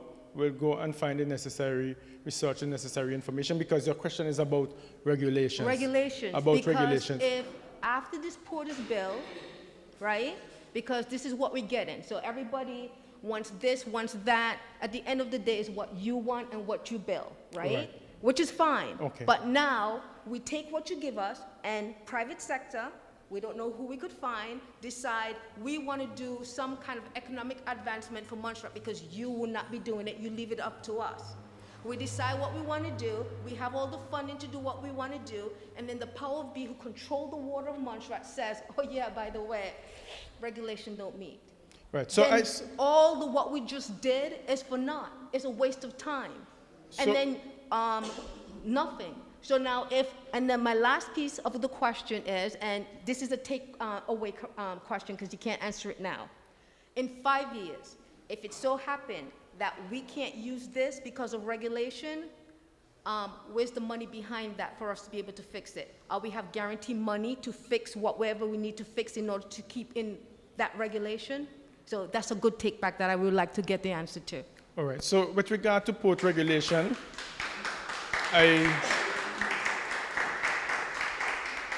unfortunately, we don't have the port manager here today. He might have been a person who can provide some input on port regulations.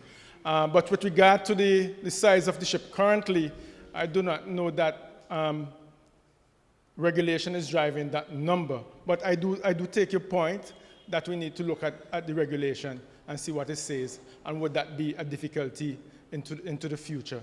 So we definitely will look at that. Go ahead, my dear. Good afternoon. Good afternoon. My question is going to be a short one. You've given some figures regarding the length of the port, but as a lay person, I cannot envision what that means.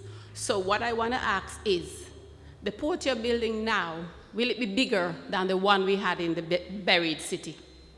All right, so last time I know Robert did a presentation on that, and I'm going to ask Robert to come and respond to your question. The overall length of the Plymouth Pier was longer than what we're building today. However, the usable portion of the pier that's out there today is shorter than what we're building today.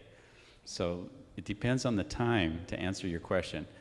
Pre-volcano, the Plymouth Pier was longer than the proposed pier. Post-volcano and the current condition, because there was so much ash, it reduced the length, the usable length of the pier. So now we have 130 meters available, which is longer than the existing pier is today. Sorry, excuse. I'm thinking at least we should have a port in comparison to the one we had before the volcano. Anything less than that is not doing any good for us. Thank you.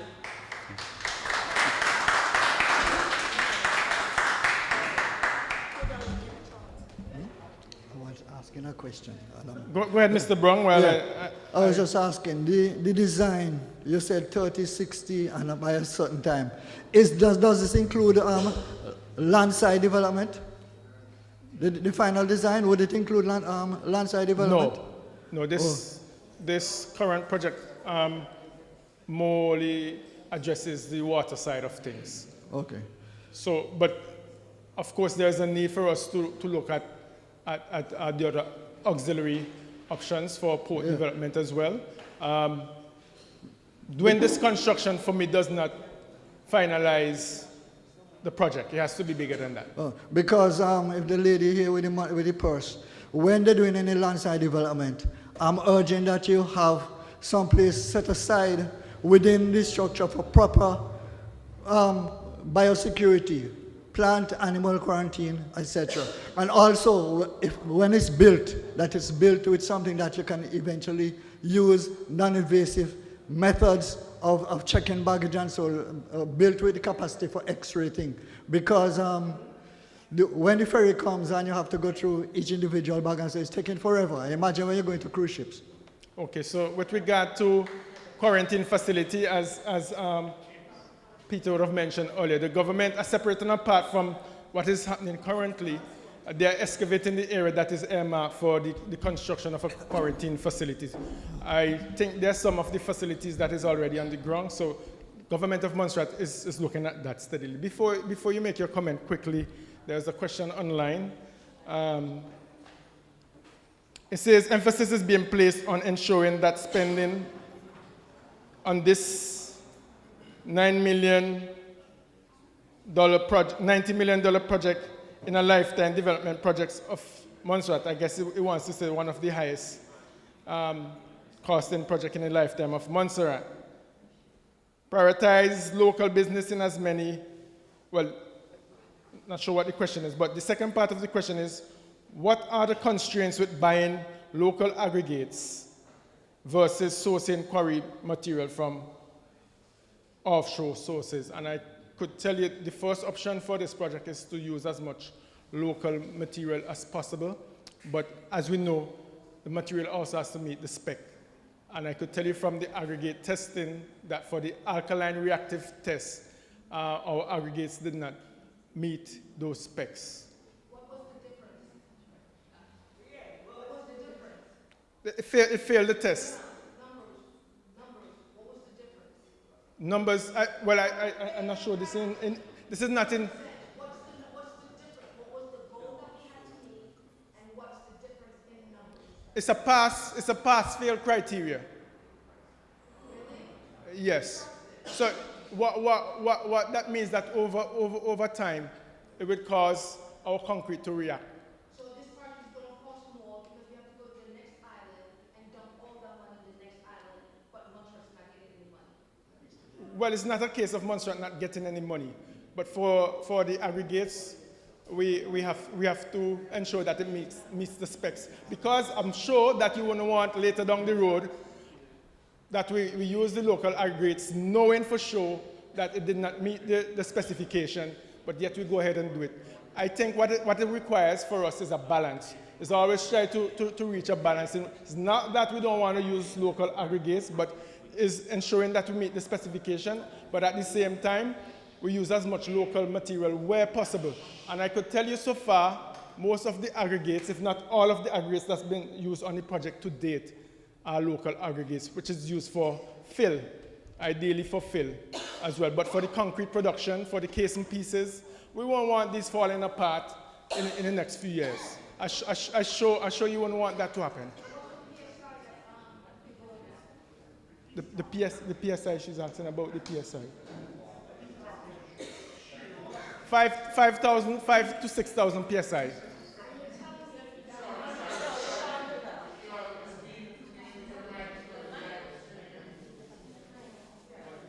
Okay. Yes, I'm going to take two more questions or comments.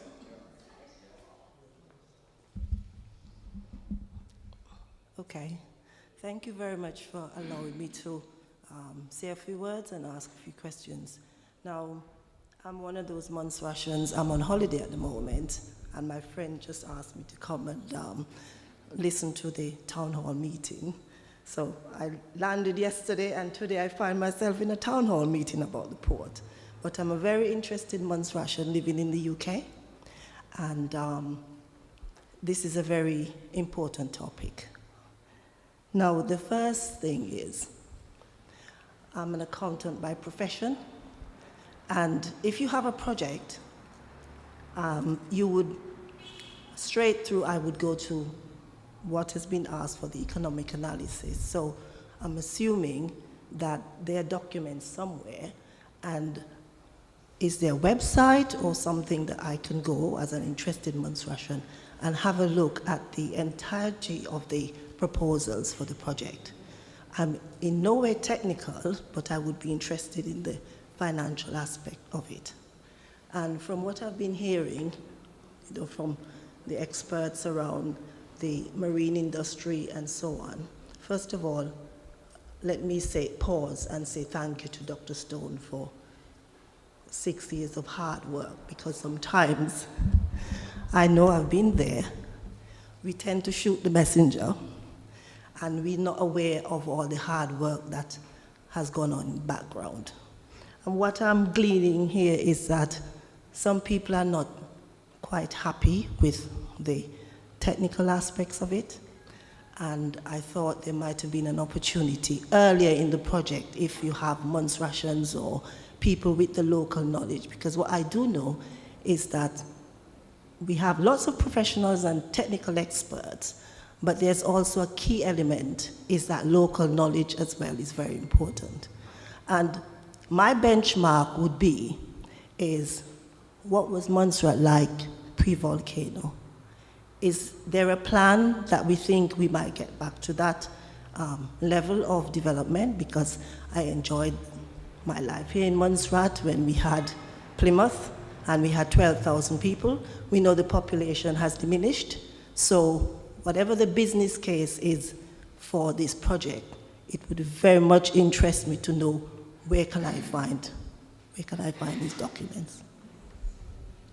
That's all. Thank you. You can share your contact with Dr. Burns after, okay? Yeah, Jim Bass. I'm the chairman for the committee for the redevelopment of Montserrat, CRM. I need a little clarification. Given what I've heard and the diagram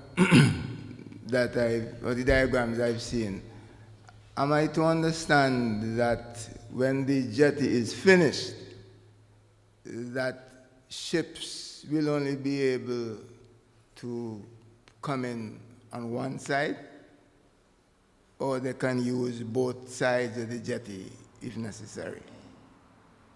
So you want to respond to that question? No, I want that clarified. Right, so... it seems as if, and if I'm wrong, let me know, that when it's finished, ships will only be able to use one side under this current, at a time.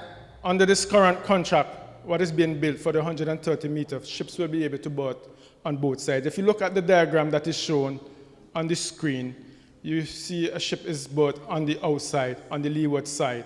Yeah. As well, ships can board on the inside at the same time. So in fact, they can work on both sides? On both sides. Concurrently?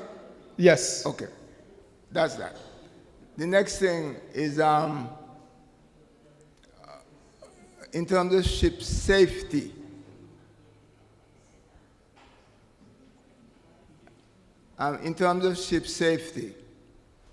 How safe will be the entire jetty or port environment? In former years, up to when we left Plymouth, any ship or boat that could not be lifted out of the water and put on land whenever a storm was threatening had to go to Antigua for shelter. How will this jetty stroke port arrangement be different? Will it be different? Because remember the old lighters that used to service the port? They were like 50 feet long, maybe 25 feet wide, and whenever heavy equipment, like trucks and bulldozers and general cargo came in, they went out to the cargo ships. The stuff was unloaded onto them or into them. Then they came alongside the jetty, and the stuff was lifted off and taken away. Whenever they had to be repaired, they were lifted out the water, put alongside the quayside, and repaired and put back in the water.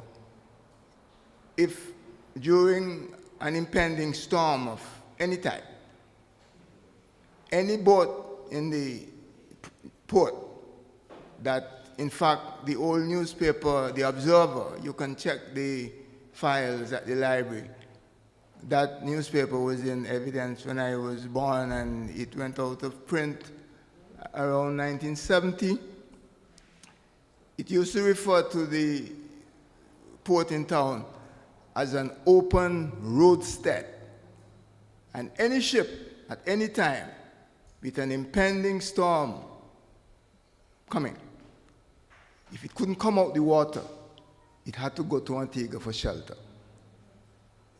In terms of safety, ship safety, will this be the same, or will it be in any way different? You understand where I'm coming from? I understand where you're coming from. Okay, great. But just to clarify a few things, Brother Bass, I don't think any of the ships that are currently serving Montserrat are of a size where, or do we have a facility to be able to lift those ships out of the water? So the question you're asking is whether we'd have a calm enough harbor to protect these ships while a storm is passing. Yeah, inclusive of yachts and fishing vessels. Right, correct. Local fishing vessels. So I know Robert did a presentation the last time looking at how calm would the harbor be, and I can tell you, as I mentioned before, it's going to reduce or improve the harbor by about 50% during storms, certain levels of storm. During a hurricane, no. With the current conditions, we won't be able to protect the ships. Now, you as a captain of a ship, even if a storm is passing Antigua, I'm sure you would look to shelter your ship away from Antigua. You would bring your ship probably on just off Montserrat where it's much calmer, or to another island where it's much calmer. But in terms of answering your question, this current structure would provide some level of safety for our ships during certain size wave conditions. But once it gets above that, the harbor will no longer be a calm place. Yeah, the point is, the last thing I have to say is that you mentioned the discussions you had with the fishermen. It was a little vague.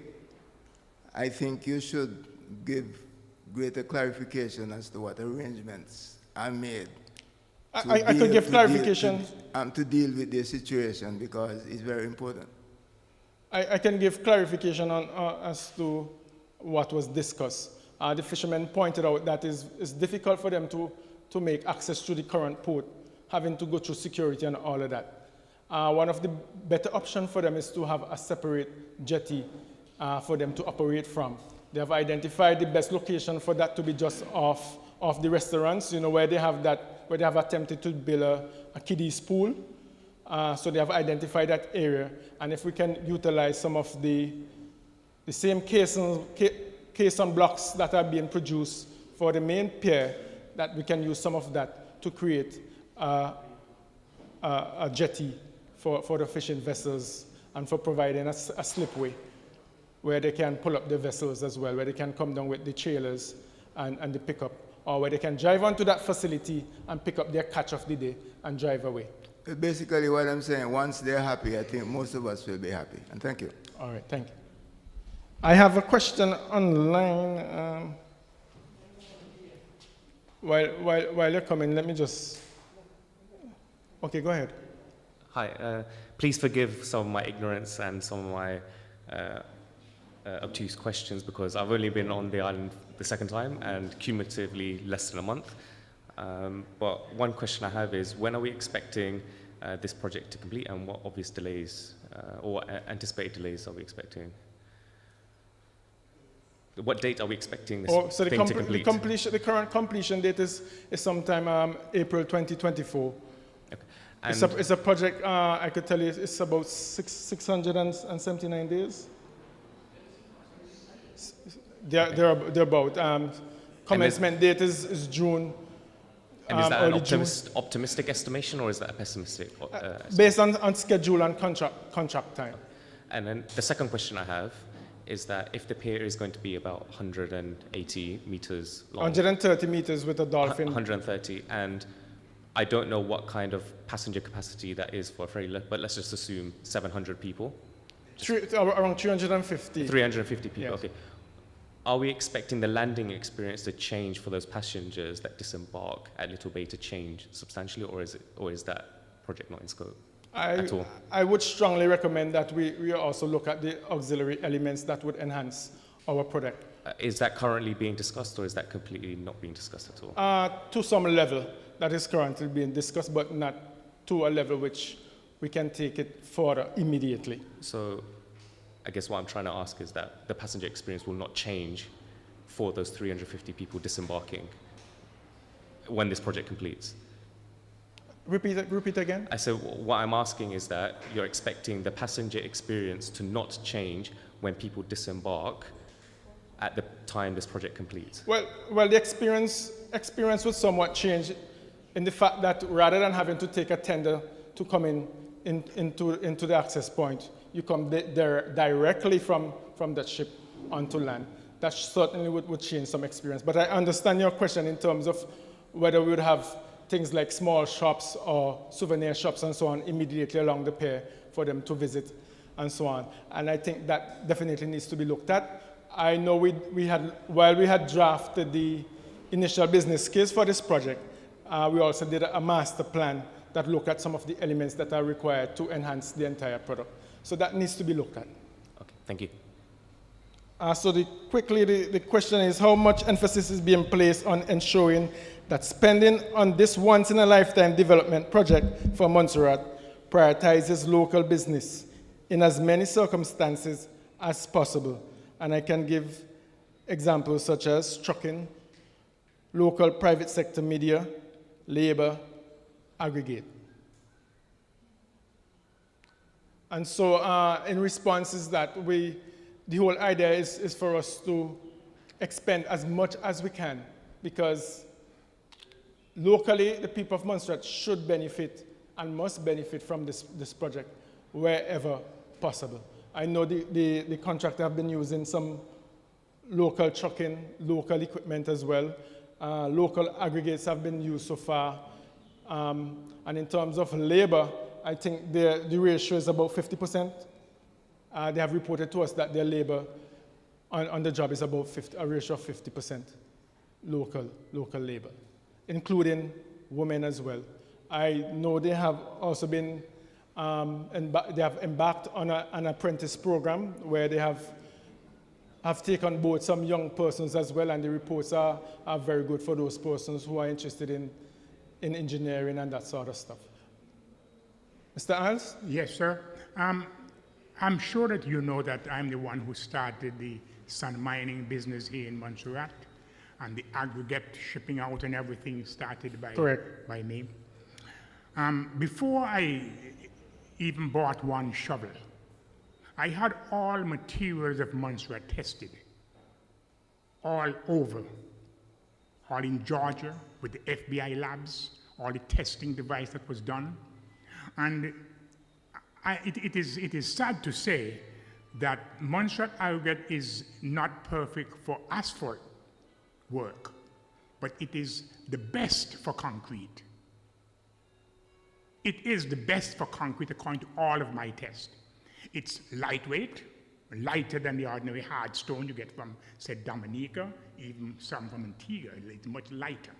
And it holds the concrete much better than anything you can get, Montserrat material. Today, because of its lightweight, DuPont is now manufacturing material for lightweight concrete. That's what is going today. This heavy stone for concrete does not work anymore. It is too heavy, and concrete becomes too heavy. It's the lightweight material that has been used in all the buildings. Now, since I'm a boy, we used to pound stones, and Public Works used to come and buy the stones by little buckets and so forth from everybody around the villages to build whatever had to be built in Montserrat. These buildings are still standing today. The port at Little Bay, the jetty, was built from Montserrat material. It is the best material for concrete in the world, this gravel that we have here. And I can do anything to show you where it is because of its weight, it's lightweight. It's not good for asphalt because it absorbs too much of the oil. But I had it tested all over, and it's perfect for concrete. So I don't want you all to say you have to import material for concrete because we have the best stones here on island. The absolute best for concrete. Take it from me with all my tests. Thank you for your comments, sir. Thank you.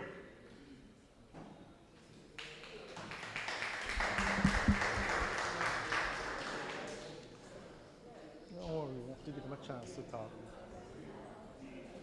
Go ahead, Captain Yes. John. My question is an explanation to the doctor from England.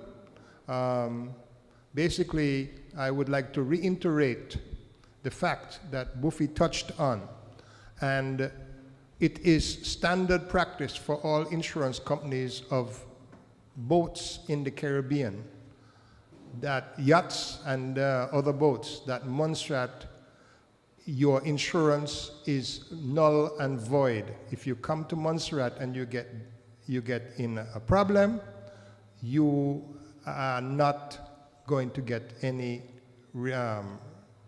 assistance from the insurance company. Now, because we don't have a safe harbor, it is impossible for the fishing boats of Montserrat to get insurance. So you lose your boat, you can't go to the bank to borrow money because the bank is not going to lend you money for a boat that's going to be moored, a big boat that's going to be moored, or any boat that's going to be moored in the roadstead. Roadstead is the harbor, because we do not have a safe harbor. One of the first meetings that was held by Meridian, that gentleman from Australia, a gentleman from Montserrat, a businessman from Montserrat, asked him to repeat what he said at the end of the meeting. He said, when this is complete, you do not have a safe harbor. And I know my friend had perfect hearing. He said, can you repeat that? He says, when this project is finished, you will not have a safe harbor.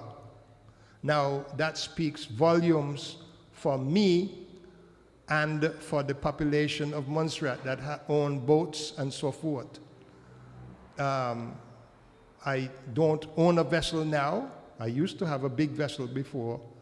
And what happened now is that if one was to expend $250,000 US to $1 million US purchasing a vessel, you can try insuring it in a neighboring island, but you'd have to register that vessel. And the first question they ask you is, where is that vessel mainly going to be? And you say, in Little Bay Roadstead, or Little Bay Harbor. They said, we'll check back with us in 2 or 3 weeks' time. And when you come back, they said, sorry, we can't insure you. And it's a sad thing. And the reality is that, as Mr. Buffon pointed out, we have lost several vessels here every year due to bad weather or whatever the case may be. Even pulling up on the slipway that we presently have, vessels have got their engines ripped off, the boat damaged, and so forth. Now, hopefully, I would like to see a specific area designated for yachts and fishing boats. When this is finished on the artist rendition, because all we're looking at here today, except for the drone picture of Little Bay, is artist renditions. And as we heard here tonight, it is almost 60% finished after a year of them doing sod turning. And I don't know why it takes so long, over a year, to only come to 60%. And my last thing to touch on, I'm asking and pleading with you, one of the financial backers of this project, is to just extend the shoreline another 150 feet along the end of the cliff, outwards, and then start the wharf there. And I can say many more things, but I'll stop at that. Thank you.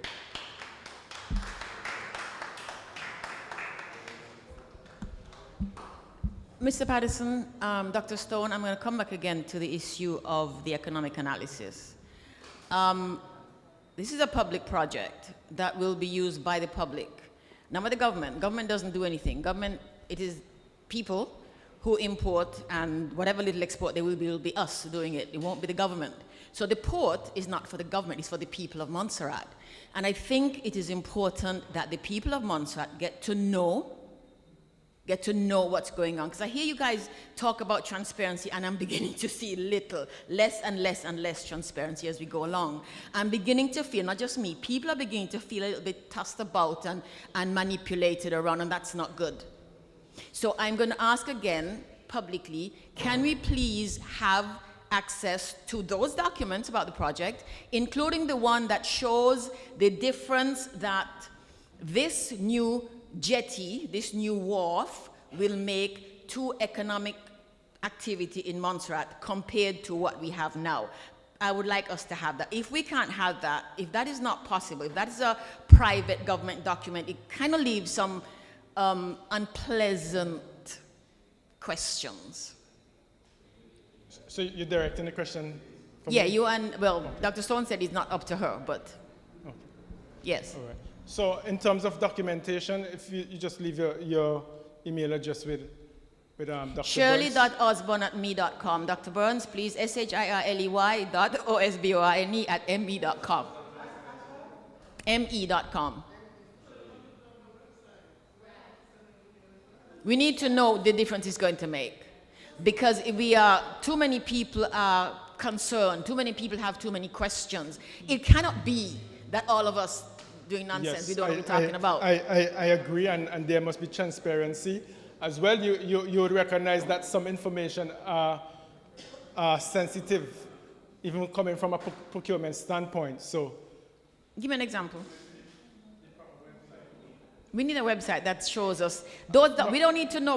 There's some things that we don't even really need to know. But the difference that this is going to make, the assessment of the difference, the upgrade in economic activity that this port could make, will make. The government has plans for it to make. Because you might remember, one of the questions I've been asking for years and years and years and years is when we build this port, what are we building it for? What is the government doing on island? What has the government been developing on island all these years in anticipation of this new port that will drive activity? And the government clearly has been doing not much because, quite frankly, even tourism, if we're talking cruise ship tourism, we're going to have this nice jetty that cruise ships are going to come in, and then they're going to get stuck down there and on the road to MVO, and they're going to go to this thing on top of Garibaldi Hill with the broken down rocks table, and then they go to Woodlands Beach, which is grubby, and then they're gone. So the government is not even doing anything on island to accommodate that. So we have no guarantees, we have no confidence. Really, we have no confidence that anything significant is going to happen. So we really would like to see what the government thinks will happen so we can understand what the government has in store. So I don't have the authority to share that on a website or to share that with you immediately, but I'm saying if you give me your email address, I would look into it and provide a response to you. And thank you. I'm also saying that those are things that really should be available. Yes, you did. So you did share your email address with...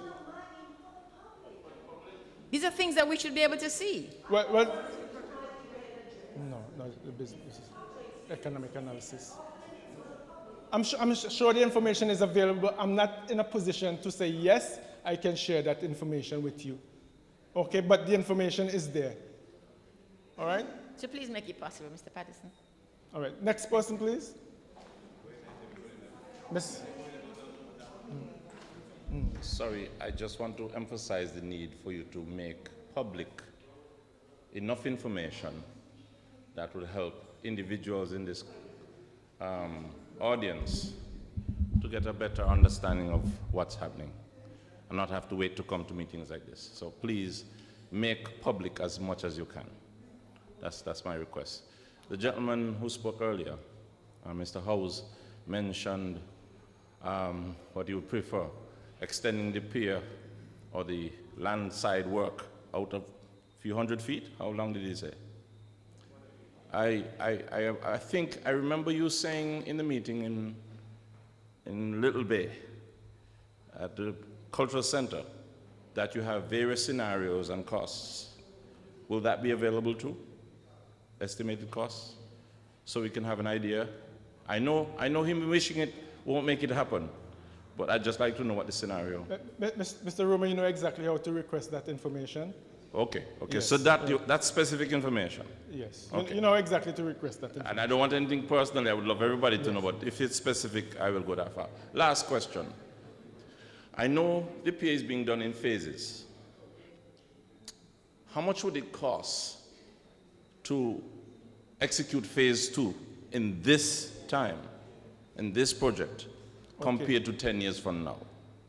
What would it cost? I could tell you what was the estimated cost a few years ago. The overall project with the breakwater for 160-meter pier was over 211 million EC dollars. I did mention that earlier. Okay, and how much of it? How much of it? That was estimated value. That was market value. How much of that would be the second phase? So if you do the difference, the current contract is $90 million. So the difference from that is over. So then, my 121. question, how much will it cost in 10 years' time to do phase 2? And which you have to mobilize all over again, is my question. That's the estimate if you did it all at once, but not if you do phase 2 in 10 years' time.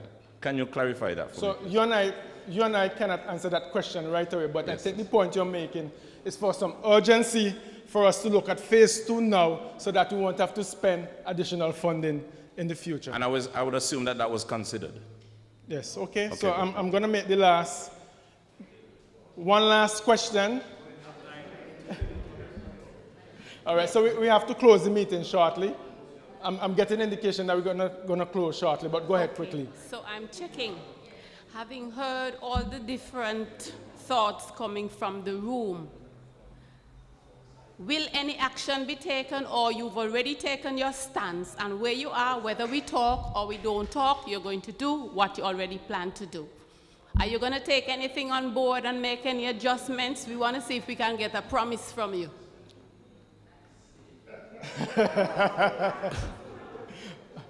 Right. So what we always do, we always take questions on board, comments on board, and take it to the powers that be to see whether there are any changes can be made. Okay, we're hoping for some changes. Thank you. Thank you. Quickly, Mr. Osman. Good evening. This question really pertains to directed at government.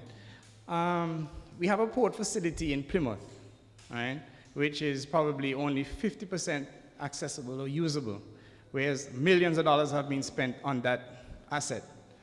Now, I'm in the sand mining business, and the potential is there that we could double our exports right away if the port is dredged and we have access to at least 8 meters of draft, right?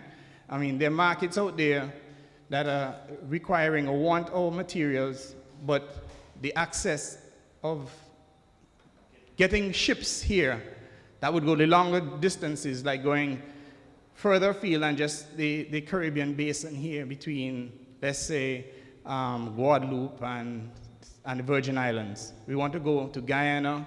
We want to go to the US. We have markets that want the material in Haiti, many areas. But the size vessel that is required to make these journeys are 7,000 ton plus, which require that sort of draft, right? Now, the economic benefits to the government of Montserrat is great if dredging can be done in Plymouth. And it is, I mean, it is without question, right?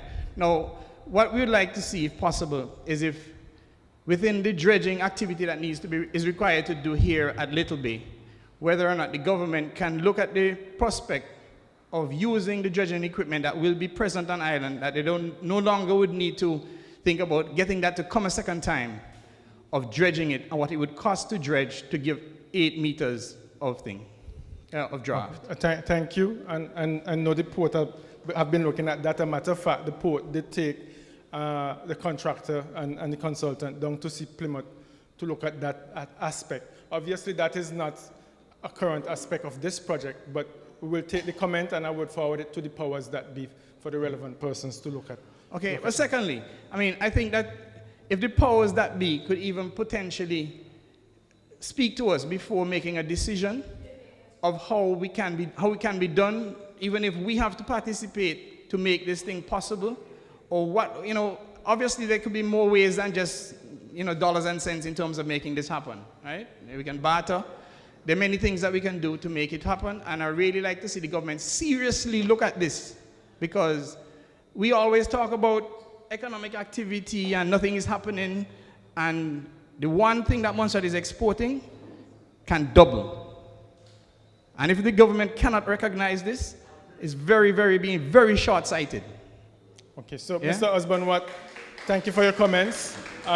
What I would recommend that immediately tomorrow, if you have the opportunity, Mr. Osborne, if you have that opportunity tomorrow, I would recommend that you go right away and see, starting with the port manager. You can start right there and make the information available to them and have that discussion, as you see that is quite relevant. All right, I want to thank everyone for coming out tonight. I'm going to close here. Remember, if there are further questions, you can WhatsApp me, you can email me, you can email the project team. I'm going to call on Dr. Burns to just come right away as we close this session. And thank you for being a lovely audience. Good night. And I want to echo Mr. Patterson's thanks by starting out thanking you, our audience, for your active participation. And we got a few questions online too, so we want to thank our virtual audience as well. And we have some special guests with us. Don't know if you noticed, but we had members of the CDB mission here with us tonight, and we want to thank them for being a part of the audience. Can you stand, please, so they can see you?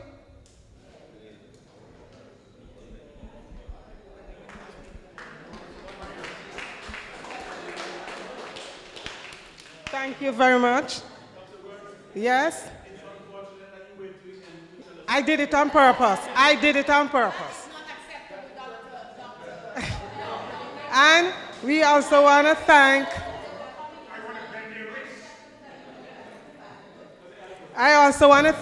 our Dr. Stone, Mr. Patterson, Mr. Wattenhofer, and Mr. Bodage for answering your questions and making your presentation. I also want to thank the Ministry of Communication, Works, Labor, and the Energy, especially the Government Information Unit, the IT Unit, Mr. Piker Williams, and some extra special thanks to Pastor Tony, the Faith Tabernacle Church, and Sister Sonia for assisting us as well. Our driver for taking our team around. I also would like to thank the Project Management Office, 664 Connect, ZJB Radio, Discover Montserrat, the Montserrat Reporter, the Montserrat Port Authority, other members of the Montserrat Port Development Team, Mrs. Chalmers over there, and Mr. Andre Daly, and our bus drivers who helped to bring participants here, Mr. Lane and Mr. Daly. And once again, thanks everyone for participating, although Shirley upset with me. Please, Dr. Burns, tell us the names and the offices of the CDB people. Okay, I'll do that in a minute. Okay, the head of the mission is Miss Andre Gill. Just wave your hand. Then she's an engineer by profession, I'm correct, right? Then we have Mr. Andrew DePigney, I called the name correctly, an engineer as well. Then we have Sharon Griffith. She is from CDB too, but she works with the DFID oversight, and that's it, the FCDO? CDB, right. And we have social analyst, Miss Laverne Lord Graves, and we have Maria Ziegler is a gender specialist. Might I ask why we were not allowed to speak with them, or they were not allowed to speak to us? No, they have to get special. No, we'll talk about that. So thank you very much for coming. Thank you very much, Ms. Osborne, and we'll be in touch. Eh?